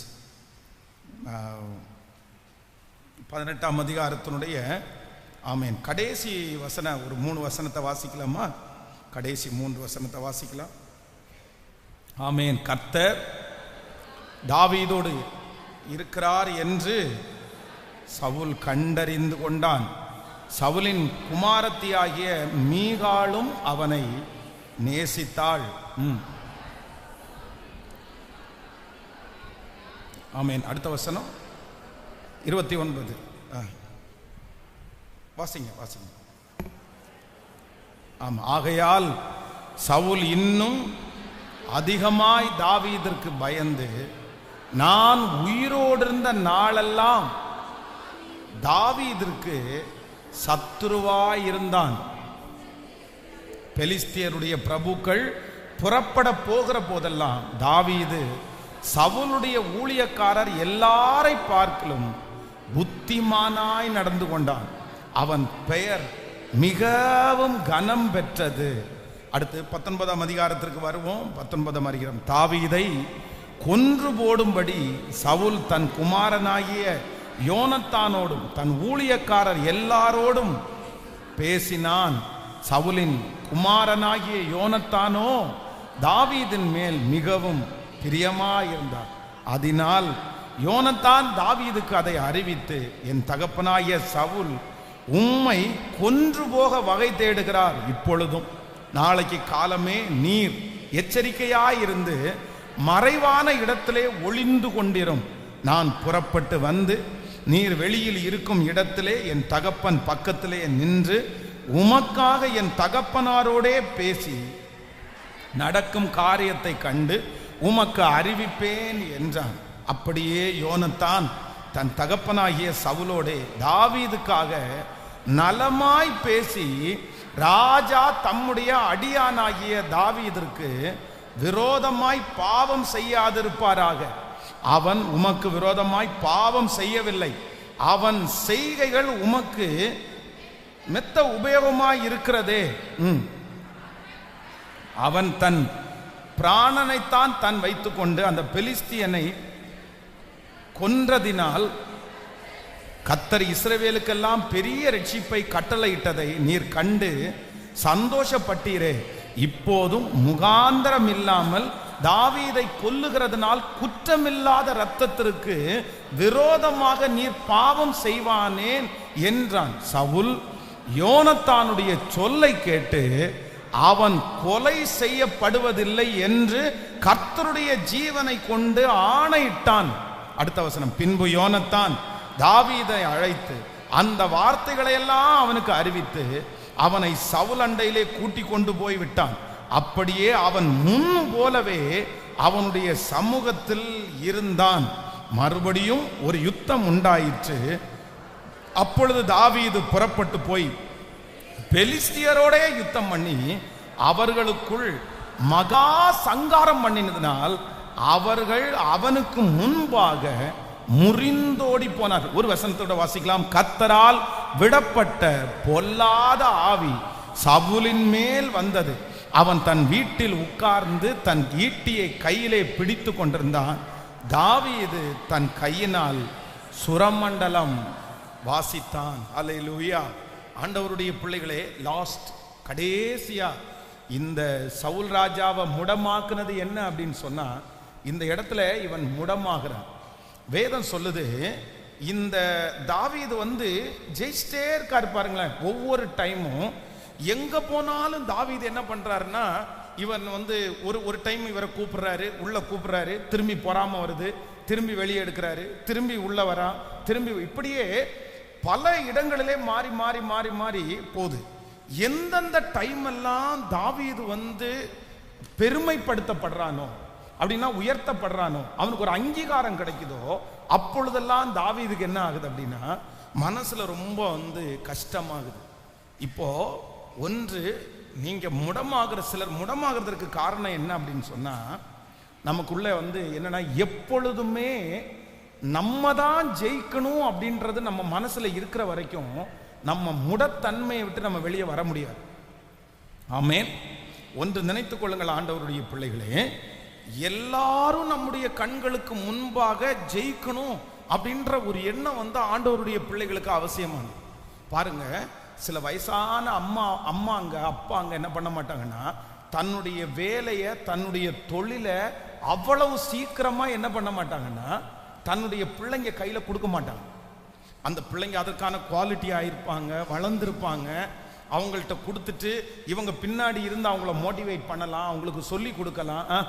அவங்களுக்கு அந்த நம்பிக்கை வராது, அவங்க நம்ப மாட்டாங்க. தாங்குள்ளேயே வச்சிருப்பாங்க. அப்படின்னா நான் கஷ்டப்பட்டு ஸ்கிராட்ச்ல இருந்து உண்டு பண்ணினேன், நீ உடைச்சிட்டேன்னா, நீ எடுத்துட்டேன்னா, அப்போ அதை விட இன்னொன்னு என்னன்னா, ரொம்ப கஷ்டமான ஒன்று என்னன்னா, யாராவது தன்னுடைய சொந்த பிள்ளைய குறித்து பெருமையா பேசினா கூட சிலரால என்ன பண்ண முடியாதான்னு அதை ஏத்துக்கவே முடியாது. அது ரொம்ப ரொம்ப கஷ்டமான ஒன்று. அந்த மாதிரி யாருமே இப்பவே உங்க மென்டாலிட்டியை நீங்க மாத்தணும். எப்ப இந்த மென்டாலிட்டி எப்ப மாறும் அப்படின்னு சொன்னா, இன்னொருத்தருடைய உயர்வுல சந்தோஷப்பட்டு அவங்கள நீங்க என்கரேஜ் பண்ண ஆரம்பிச்சிட்டீங்கன்னா உங்க மனநிலை டோட்டலா மாறிடும். நீங்க கட்டப்பட மாட்டீங்க. கவனிங்க, பொதுவாகவே சிலருக்குள்ள இந்த எண்ணம் வரும். ஏன்னா மற்றவங்களை நமக்கு முன்னாடி புகழும் போது, மற்றவங்க இது பண்ணும்போது நமக்கு கஷ்டமா இருக்கும். ஆனா இது ஒருவேளை நம்முடைய இந்தியன்ஸுடைய நேச்சரா கூட இருக்கலாம். ஆனா இதை மாத்தணும்னா என்ன பண்ணணும் அப்படின்னு சொன்னா, ஜெயிக்கிறவர்களை பலரை நம்ம என்ன பண்ணணும்னா அவங்கள என்கரேஜ் பண்ணணும், அவங்கள சந்தோஷமா கைத்தட்டணும், அவங்கள சூப்பர், ரொம்ப நல்லா இருக்கு, நீங்க ரொம்ப நல்லா பண்ணணும் அப்படின்ற வார்த்தை வரணும். இங்க இருக்கிற ஒவ்வொரு தகப்பனும் தாயும் கர்த்தர் உங்க கையில பொறுப்பு கொடுத்திருக்கிறாரா, வேலைகளை கொடுத்திருக்கிறாரா, நீங்க என்ன பண்ணணும்னா ஒரு காலம் தாண்டினதற்கு பிற்பாடு நீங்க அடுத்த ஒருவேளை கர்த்தருடைய வருகை தாமதிச்சா நீங்களா என்ன பண்ணக்கூடாது அப்படின்னா, எல்லாத்தையும் பிடிச்சிட்டு இருக்கிறத விட நீங்க என்ன பண்ணணும்னா அடுத்த ஒரு ஜெனரேஷனை என்கரேஜ் பண்ணணும். சில ஒரு போதகர் என்னிடத்துல சொன்னார், எனக்கு ரொம்ப வித்தியாசமா தான் இருந்துச்சு. அப்படின்னா அவங்க ரொம்ப வயசான ஐயா, இவர் ரொம்ப யங்ஸ்டர். அப்போ இப்போ யங்ஸ்டரா இருக்கிறதுனால இவர் கொஞ்சம் வேகமா இருக்காரு, இவர் கொஞ்சம் பீட்லே பாடுவாரு, இவர் நல்ல வர்ஷிப் நடத்துவாரு. இவர்கிட்ட அப்பா ஒரு வர்ஷிப் நடத்துறதுக்கு விடுறாரு. விட்ட உடனே ஜனங்கள் முடிச்ச உடனே என்ன பண்றாங்கன்னா, அப்பா அங்க நிக்கிறாரு, மகன் இங்க நிக்கிறாரு. இப்போ நிறைய பேர் யார்கிட்ட ஜெபம் பண்ண வந்துட்டாங்கன்னா மகன்கிட்ட ஜெபம் பண்ண வந்துட்டாங்க. அப்ப மகன்கிட்ட ஜெபம் பண்ண வந்த உடனே அப்பாவுக்கு என்னவா இருக்குது, கொஞ்சம் கஷ்டமா இருக்குது. உடனே இவர் என்ன பண்ணிட்டாருன்னா அப்படியே கொஞ்சம் ஒதுங்கி போய் அப்படியே பாத்ரூம் போயிட்டு அன்னைக்கு சாயந்தரம் வராரு. சாயந்தரம் அம்மா சொல்றாங்க, நல்லா பிரசங்கம் பண்ணின மகன் இன்னைக்கு நீ அப்படின்னு சொல்லி. ஆனா அப்பா எந்த வார்த்தையும் சொல்லல. இவருக்கு ஒரே கஷ்டமா இருந்துச்சு, என்னடா இவர் ஒரு வார்த்தையும் சொல்ல மாட்டேங்கிறாங்களே. அடுத்த வாரத்திலிருந்து பாத்தீங்க அப்படின்னா ஃபாஸ்டிங் பிரேயர் 10 மணிக்கு ஆரம்பிக்கிறாருன்னா அப்பா 9:45 வந்து நின்ட்டார். ஞாயிற்றுக்கிழமை ஆராதனைக்கு அவரே எல்லாத்தையுமே அழகா ப்ரிப்பரேஷன் பண்ணிட்டாரு, அவரே வந்து நின்னாரு. எங்க எப்படி நடக்குது பாருங்க. ஏன்னா இது ஓப்பனா நான் சொல்றேன், இவருக்கு ரொம்ப வருத்தமா இருக்குது. சரி ஓகே, அப்பா நம்மளை கொஞ்சம் தூரத்தில் வைக்கிறாரு, அப்பாவுக்கு அது மிஸ் ஆகுது அப்படின்னு சொல்லி ஒரு பாஸ்டர்ட்ட அவர் என்கிட்ட இந்த மாதிரி ஷேர் பண்ணும்போது நான் என்ன சொன்னேன் அப்படின்னு சொன்னா, இல்லை பாஸ்டர் இது ஒன்றும் இல்லை, அவங்களுக்கு இது வரைக்கும் அவங்க மேடையில் நின்றுட்டாங்க, அவங்கள நிறைய பேர் ஏற்றுக்கிட்டாங்க. இப்போ அடுத்த ஜெனரேஷன் நீங்கள் வர்றீங்க, உங்கள் பக்கத்தில் ஆட்கள் வந்தோன்னா அவங்களுக்கு கொஞ்சம் கஷ்டமாக இருக்கலாம். நீங்கள் ஒன்றும் பண்ணுங்க, இதை டீல் பண்ணுறது ரொம்ப ஈஸி தான், இதெல்லாருக்கும் வர்றதான். உங்கள்கிட்ட வர்றவங்க ஜெபம் பண்ண வர்றாங்களா, ஜெபம் பண்ண வரும்போது காணிக்கை அதை கொடுக்க வராங்களா, அப்போ நீங்கள் அதை வாங்காதீங்க. நீங்கள் என்ன பண்ணுங்கன்னா ஸ்ட்ரைட்டாக யார்கிட்ட கொண்டு கொடுக்க சொல்லுங்க, அப்பாவை போய் பாருங்க, அப்பாவை போய் பார்த்து ஒரு ஜெபம் பண்ணிட்டு அதுக்கப்புறம் போங்க. அந்த மாதிரி ஒரு சில சின்ன சின்ன விஷயத்தை எல்லாம் சொல்லி இந்த தகப்பனாரை கொஞ்சம் மதிச்சு அவரை இல்லை நீங்க தான்ப்பா எப்பனாலும் பெரிய ஆளு, நீங்க தான்ப்பா தலைவர், நீங்க தான்ப்பா எல்லாத்தையும் செஞ்சீங்க, நான் உங்களுக்கு பின்னாடி தான் இருக்கிறேன் அப்படின்றத எல்லா விதத்திலையும் நீங்க காமிச்சிட்டே இருங்க. ஆட்டோமேட்டிக்காக அவங்க சரியாயிருவாங்க அப்படின்றது மாதிரி ஒன்று கொடுத்தா அதை ஃபாலோ பண்ணி இப்போ ஒரு பெரிய சமாதானம் அவர்களுக்குள்ள இருக்குது. ரொம்ப சந்தோஷமா இருக்குது. அப்போ ஆண்டவருடைய பிள்ளைகளே, ஒன்று நீங்கள் நினைத்து கொள்ளுங்கள், நம்ம எதுல முடமாயிடக்கூடாது அப்படின்னு சொன்னா, சிலர் முடமாகிறது என்ன அப்படின்னா, யாராவது நம்முடைய வீட்டில் இருக்கிறவங்க குடும்பத்தில் இருக்கிறவங்க ஜெயிக்கும் போது அவர்களுடைய ஜெயம் நம்மளை என்ன பண்ணக்கூடாதுன்னா, நம்மளை ஓரங்கட்டுறாங்க, நம்ம பின்னாடி வந்துட்டோம் அப்படின்னு நினைக்க கூடாது. ஏன் அப்படின்னா, ஒவ்வொரு ஏஜுக்கு உங்க ஏஜ்ல நீங்க தான் ஹீரோ. ஹலோ, உண்மைதானே? நம்ம ஏஜ்ல நம்ம தான் ஹீரோ. நான் எல்லாம் நினைப்பேன், எனக்கு முன்னாடி நான் சின்ன வயசுல சர்ச்சில் நான் இருக்கும்போது பாஸ்டர்ஸ் எல்லாம் வருவாங்க, கையெல்லாம் நல்லா மடிச்சு விட்டுட்டு அவ்வளவு பிரசங்கம், பயங்கரமான ஸ்ட்ரிக்டா பிரசங்கம் பண்ணுவாங்க. அவங்க பிரசங்கத்தை பார்த்து அப்படியே நடுங்கி அப்படியே ஒப்பு கொடுத்து அவ்வளவு. ஆனா இன்னைக்கு அவங்க எல்லாம் என்ன ஆயிட்டாங்க, அவங்க எல்லாம் அப்படியே அடுத்த ஜெனரேஷனுக்கு போயிட்டாங்க. இப்போ அடுத்த ஜெனரேஷன் வருது. இப்போ நல்ல மனதோட இருக்கிறவங்க எல்லாம் என்ன பண்ணுவாங்கன்னா கை தட்டி என்கரேஜ் பண்ணி, வாப்பா வாப்பா நீ நில்லுப்பா, என்னுடைய ஓட்டம் முடிய போகுது, அடுத்து உன் கையில தான் ஆண்டவர் கொடுக்குறாரு. இந்த மனசு உங்களுக்குள்ள வரும்னா நீங்க என்ன பண்ண மாட்டீங்கன்னா முடமா மாற மாட்டீங்க. நீங்க எல்லாரையும் ஆசீர்வதிக்கிறவர்களாய் கர்த்தர் உங்களை மாற்றுகிறதற்கு கர்த்தர் வல்லவராய் இருக்கிறார். ஹல்லேலூயா. கைகளை உயர்த்தி ஒரு ஹல்லேலூயா சொல்லுங்க. ஆண்டவரே எனக்கு ஒரு கிருபை தாருங்க, ஜெயிக்கிறவர்களை நான் ஒரு நாளும் ஆண்டவரே என்கரேஜ் பண்ணாதவனாய் அல்ல, ஜெயிக்கிறவங்களை நான் தட்டி கொடுக்கிற ஒரு சுபாவத்தை கர்த்தர் எனக்கு தருவீராக. ஹல்லேலூயா.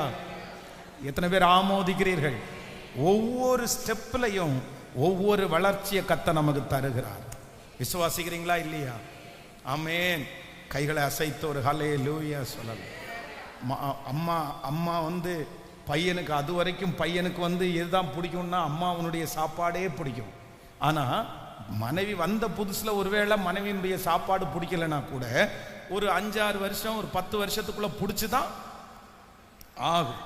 அதுக்கு பிறகு அம்மாவை பார்த்து நீங்கள் உங்களை விட அவள் ரொம்ப நல்லா சமைக்கிறா மம்மி அப்படின்னு சொன்னால் அந்த மம்மிக்கு என்ன வரக்கூடாது? ஹலோ, அந்த மம்மிக்கு என்ன வரக்கூடாதுன்னா, இன்னைக்கு வந்தவ உனக்கு வசதி ஆயிட்டாளா, நீ ஏன் சாப்பாடை சாப்பிட்டு வளர்ந்தவன் ஞாபகம் வச்சுக்கோ, இன்னைக்கு என்னமோ வந்து அவ வந்து நான் எல்லாம் உனக்கு என்ன பண்ண தெரியுமா, அம்மியில அரைச்செல்லாம் உனக்கு சோறு போட்டேன், நீ பேசுவடா, நீ பேசுவ, உனக்கு எப்படி நான் பண்ண தெரியுமா, இன்னைக்கு அவன் மிக்சியில போட்டு 2 அடிச்சு உனக்கு கொடுக்குறா, நான் கையினாலே அரைச்சு உனக்கு நான் சமைச்சு கொடுத்தேன், எனக்கு என்னை விட உனக்கு டேஸ்டா இருக்குதோ அப்படின்னு நம்ம நினைச்சிட முடியாது. நம்ம என்ன சொல்லணும் அப்படின்னா, ஆமாப்பா அவ ரொம்ப அட்வான்ஸ்டா இருக்கா, அவளுக்கு நல்ல ஞானம் வளர்ந்துருக்குது, நாங்க செஞ்ச காலத்துல ஒண்ணுமே இல்லை, நாங்க செஞ்ச காலத்துல எல்லாமே நல்லா தான் இருந்துச்சு, ஆனா இன்னைக்கு வந்து யூடியூப்பை திறந்தாலே விதவிதமா சமைக்கிறது மாதிரி எல்லாம் இருக்குது, உனக்கு வித்தியாசமா, எங்களுக்கு ஒரு சிக்கன் குழம்பு மட்டும்தான் வைக்க தெரியும், ஆனா இன்னைக்கு என்னென்னமோ சொல்றீங்க, அந்த சிக்கன் இந்த சிக்கன் கடாய் சிக்கன் அதுன்னெல்லாம் சொல்றீங்க, அப்டேட் ஆயிடுச்சு, நல்லதுதான்ப்பா அப்படின்னு எடுக்கிற மனது உங்களுக்கு இருக்குமானால் நீங்க சாகிற வரைக்கும் என்னவாக மாட்டீங்கன்னா முடமா மாறவே மாட்டீங்க. கர்த்தரிடத்துல கேட்கலாமா, எனக்கு ஒரு பரந்த மனப்பான் சொல்லுங்க பார்க்கலாம், எனக்கு ஒரு பரந்த மனப்பான். கேட்கல, நிறைய பேருக்கு வாயில வரலையே, சத்தமா சத்தமா சொல்லுங்க. உங்களை பார்த்தாலும் அப்படி தெரியல எனக்கு. ஆமென். ஹல்லேலூயா.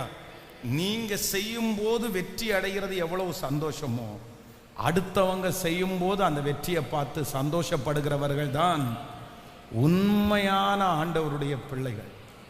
உண்மையான ஆண்டவர். நான் மட்டும் செஞ்சு சந்தோஷப்படுகிறது அல்ல, நான் மட்டும் இதை பாருங்களேன், நான் மட்டும் இந்த ஊழியத்தை செஞ்சு முடிச்சு போனேன்னா இதுல வெற்றி இல்லை. ஆனா எது வெற்றி அப்படின்னா, நான் ஒருவேளை ஆண்டவருடைய வருகை வரைக்கும் இருந்து கர்த்தருடைய வருகை தாமதிச்சா அடுத்து என்ன போல ஒரு 100 பென்ஸ் உருவானாதான் நான் ஊழியம் செஞ்சதுக்கே பிரயோஜனம். அதுதான் பிரயோஜனம், அதுதான் நல்லது. உங்களை மாதிரி ஒரு 1000 பேரை நீங்க உருவாக்குறது தான் உங்கள்கிட்ட இருக்கிறதுல பெரிய வெற்றி. நீங்க அந்த மாதிரி தான் நீங்க செய்யணும். அதுதான் கர்த்தர் உங்களுக்கு நியமித்தது. ஒவ்வொரு தகப்பனும் தாயும் உங்க பிள்ளைகளை பார்த்து நீங்க என்ன பண்ணணும்னா, சில பொறுப்புகளை யாருடைய கையில கொடுக்கணும் சொல்லுங்க? பிள்ளைகளுடைய கையில கொடுக்கணும். பிள்ளைகளுடைய கையில நம்பி கொடுக்கணும், ஜெபம் பண்ணி கொடுக்கணும். அவங்க ஃபர்ஸ்ட் உங்களை மாதிரி என்ன பண்ண மாட்டாங்க, செய்ய மாட்டாங்க. ஆனா நீங்க அதை குறித்து பயப்படக்கூடாது.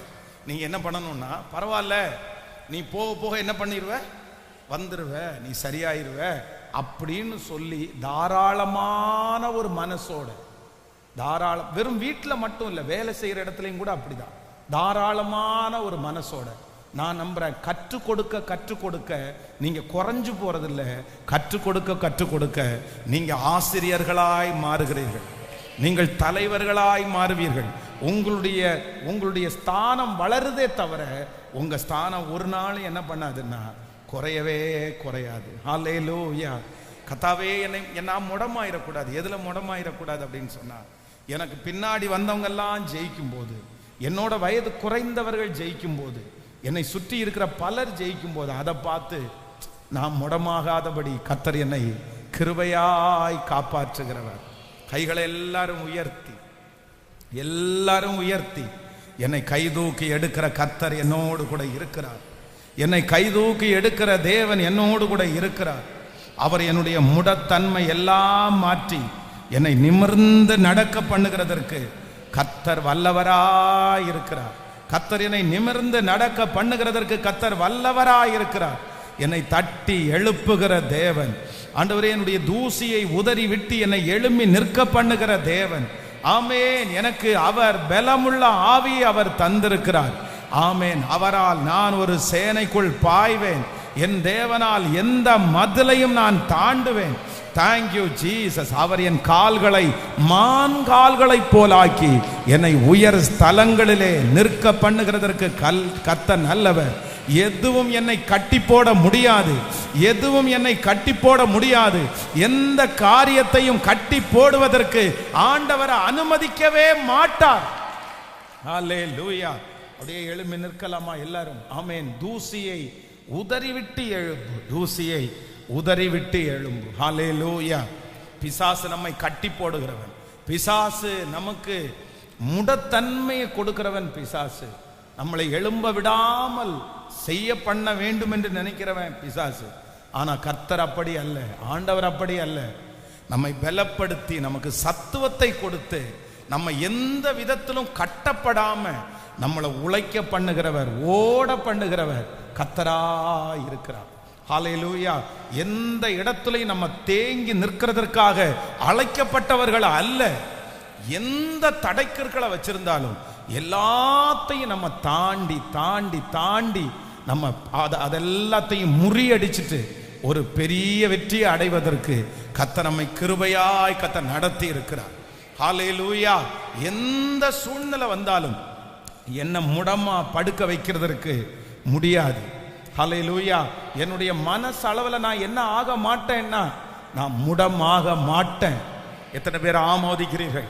என் கால்கள் முடமாகலாம், என் கைகள் முடமாகலாம், என் கண்கள் முடமாகலாம், ஆனால் நான் ஒருபோதும் என்ன ஆக மாட்டேன்னா, நான் முடமாக போவது இல்லை. என்னுடைய மனசளவில் நான் முகம் முடமாக போவது இல்லை. என்னுடைய சிந்தை அளவுக்கு நான் முடமாக போவது இல்லை. கர்த்தர் உங்களை அப்படி கர்த்தர் கிருபையாய் நடத்த போறாரு. ஹல்லேலூயா. எல்லாத்தையும் உதறி தள்ளிட்டு இன்னைக்கு இந்த ஜெபத்தோட இந்த செய்தியை 3 வாரத்தினுடைய செய்தியை நான் முடிக்கிறேன். ஆமென். கர்த்தர் அதிலிருந்து உங்களை கிருபையாய் வெளியே கொண்டு வர போறாரு. கர்த்தர் உங்களுக்குள்ள ஒரு பெரிய எழுப்புதலை கர்த்தர் உங்களுக்கு தர போறாரு. சரி, இதுக்கு முன்னாடி என்ன நடந்தாலும் பரவாயில்ல. அதுதான் ஆண்டவர் வந்து அந்த ஸ்திரியை பார்த்து சொல்றாரு, இதுக்கு முன்னாடி என்ன நடந்தாலும் பரவாயில்ல. இதுக்கு முன்னாடி என்ன நடந்தாலும் பரவாயில்ல. இந்த டேட்டுக்கு முன்னாடி என்ன நடந்தாலும் பரவாயில்ல. கர்த்தர் இப்போ பார்த்து சொல்றார், ஒரு நியூ லைஃப், உனக்கு ஒரு புது வாழ்க்கையை நான் தர்றேன். ஒரு புது எழுப்புதலை உனக்கு நான் தர்றேன். நீ போ, இனி பாவம் செய்யாது. நீ போ, இனி பாவம் செய்யாது. இந்த ஃபாஸ்டிங் பிரேயர்ல நான் நம்புறேன், இதுக்கு முன்னாடி எது நடந்தாலும் பரவாயில்ல. அதை குறித்து நீங்க யோசிக்காது. அதை குறித்து சரி விட்ட போச்சு விட்டுருங்க, இழந்தாச்சு விட்டுருங்க, உட்கார்ந்தாச்சு விட்டுருங்க. ஆனா இந்த ஜெபத்திற்கு பிற்பாடு நீங்க முடங்கி படுக்கவே கூடாது. முடங்கி படுக்கவே கூடாது. நீங்க எழும்பணும். நீங்க எழும்பணும். நீங்க சும்மா இருக்க கூடாது. நீங்க படுத்து படுத்து தூங்க கூடாது.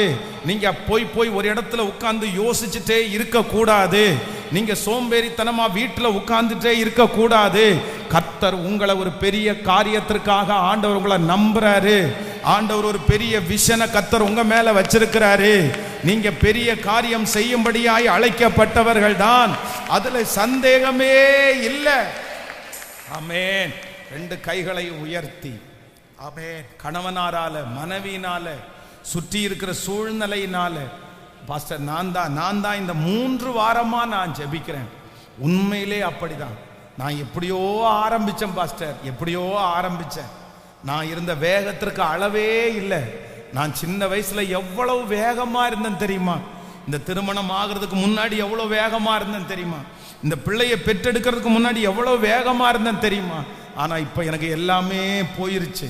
நான் என்னமோ ஒரு கட்டப்பட்ட ஒரு சூழ்நிலையில இருக்கிறது போல இருக்கிறேன். நான் சிக்கலில் நான் இருக்கிறது மாதிரி இருக்கிறேன், ஆனா என்னை எழுப்புகிறதற்கு கர்த்தர் வல்லவர். நான் எல்லாருக்காகவும் முடிஞ்சா கொஞ்சம் அப்படியே முன்னாடி கூட கடந்து வாங்க. ஆமென். கொஞ்சம் அப்படியே முன்பாக வந்து தேங்க்யூ ஜீசஸ். எல்லாரும் இன்னைக்கு நம்ம ஜெபிக்க போறோம். கர்த்தர் இதிலிருந்து கர்த்தர் கிருபையாய் நமக்கு ஒரு ஜெயத்தை ஆண்டவர் தரப்போறாரு. ஹல்லேலூயா. நமக்கு கர்த்தர் ஆமென் சோர்வின் ஆவியை கர்த்தர் தராமல், சோர்வின் ஆவியை ஆண்டவர் தராமல், பலம் அன்பும் தெளிந்த புத்தியும் உள்ள ஆவியை ஆண்டவர் நமக்கு தந்திருக்கிறார். ஹல்லேலூயா. எத்தனை பேர் ஆமோதிக்கிறீங்க? வாங்க கொஞ்சம் அப்படியே முன்னாடி வாங்க.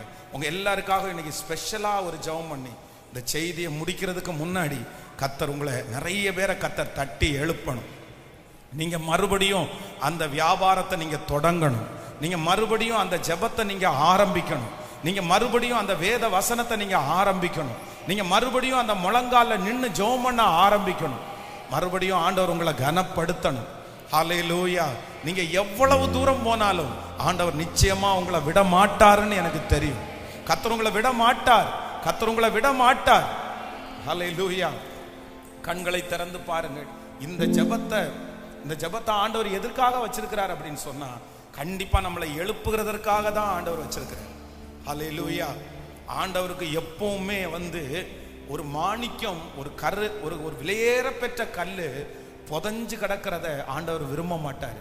வேதம் சொல்லுது, சாம்பலுக்கு பதிலாக நான் உனக்கு என்ன தருவேன்னா சிங்காரத்தை தருவேன். நீங்க அடுப்படியில கடந்தாலும் உங்களை நான் என்னவா மாத்துவேன் அப்படின்னு சொன்னா பொன் சிறகா மாற்றுவேன். பொன் சிறகா மாற்றுவேன். அப்படியே எலும்பு நரம்புகளை எல்லாம் அப்படியே உடைச்சு பிசாசு அப்படியே உட்கார வைக்கிறதுக்கு முயற்சி எடுப்பான். பாருங்க, இன்னைக்கு நிறைய பேருக்கு எலும்புகளில் கூட வியாதி, நரம்புகளில் கூட வியாதி. ஏன் அப்படின்னா ஒரு உற்சாகமே இல்லை, ஒரு உற்சாகமே இல்லை, ஒரு சோர்வு. இது என்ன அப்படின்னு சொன்னா, பிசாசு நம்மளை என்ன பண்ணியிருக்கான்னா அப்படியே கட்டி போட்டிருக்க, முடமாக்கியிருக்கான். இப்படியே இருந்துட்டீங்கன்னா திரும்ப உங்களால் ஒன்றும் பண்ண முடியாது. ஆனால் இந்த 100 days ஜபத்தில் நீங்கள் ஆண்டவரிடத்துல வல்லமையா கேளுங்க, ஏசப்பா என்னை கண்டிப்பா இதிலிருந்து நீங்க என்ன பண்ணணும்னா என்னை எழுப்பணும். ஹல்லேலூயா. 10th நல்லா கவனிச்சுங்க. 10th பையன் எக்ஸாம் எழுதுறதுக்காக போறான். எக்ஸாம் எழுதுறதுக்காக வெளியே இறங்கும் போது மம்மி சொல்றாங்க, மகனே ஒரு 1 minute ஜெபம் பண்ணிட்டு போப்பா, நான் உனக்காக, நீ எக்ஸாம் பண்ணும்போது நான் உனக்காக ஜெபம் பண்றேன் அப்படின்னு சொல்லும்போது அந்த பையன் என்ன சொல்றான்னா, இது நடந்த சம்பவம், அந்த அம்மாவை பார்த்து சொல்றான், நானே எனக்காக ஜெபம் பண்றது இல்லை, நீ என்ன மம்மி எனக்காக ஜெபம் பண்ணிட்டு இருக்கிற, நானே ஜெபம் வேண்டான்ற, நீ என்ன ஜெபம் பண்ணி என்ன அப்படின்னு சொல்லிட்டு அந்த பையன், அவனுக்கு கடவுள் மேல நம்பிக்கை இல்லை, ஆண்டவர் மேல இன்ட்ரெஸ்ட் இல்லை. அப்படியே வெளியே போகும்போது அந்த பையனை பார்த்து அந்த அம்மா சொல்றானம்மா, உன் மேல எனக்கு நம்பிக்கை இல்லை, ஆனா என் ஜெபத்தின் மேல எனக்கு நம்பிக்கை இருக்கு. இந்த ஒரு வார்த்தையை சொல்லி அந்த பையன் இன்னைக்கு யார் அப்படின்னு சொன்னா, இந்தியாவிலே இருக்கிற ஒரு சுவிசேஷம் அறிவிக்கிற மிகப்பெரிய டிவி சேனலுடைய ஓனரா இருக்காரு அவரு, காஸ்பல் டிவி. அப்போ நான் என்ன விசுவாசிக்கிறேன் அப்படின்னு சொன்னா, நீங்க மட்டும் எந்த காரியத்திற்கும் முடமாகாதீங்க. உங்களை முடமாக்குறதுக்கு பிசாசு இந்த மாதிரி என்ன வேணாலும் செய்வான். நீங்க ஒரே விசுவாசமா இருங்க. நீங்க உலகத்துல இருக்கிற வரைக்கும் கர்த்தர் உங்களை என்ன காரியத்திற்காக வைத்திருக்கிறாரோ அந்த காரியத்தை நிறைவேற்றாம கர்த்தர் உங்களை எடுக்க போறது இல்லை.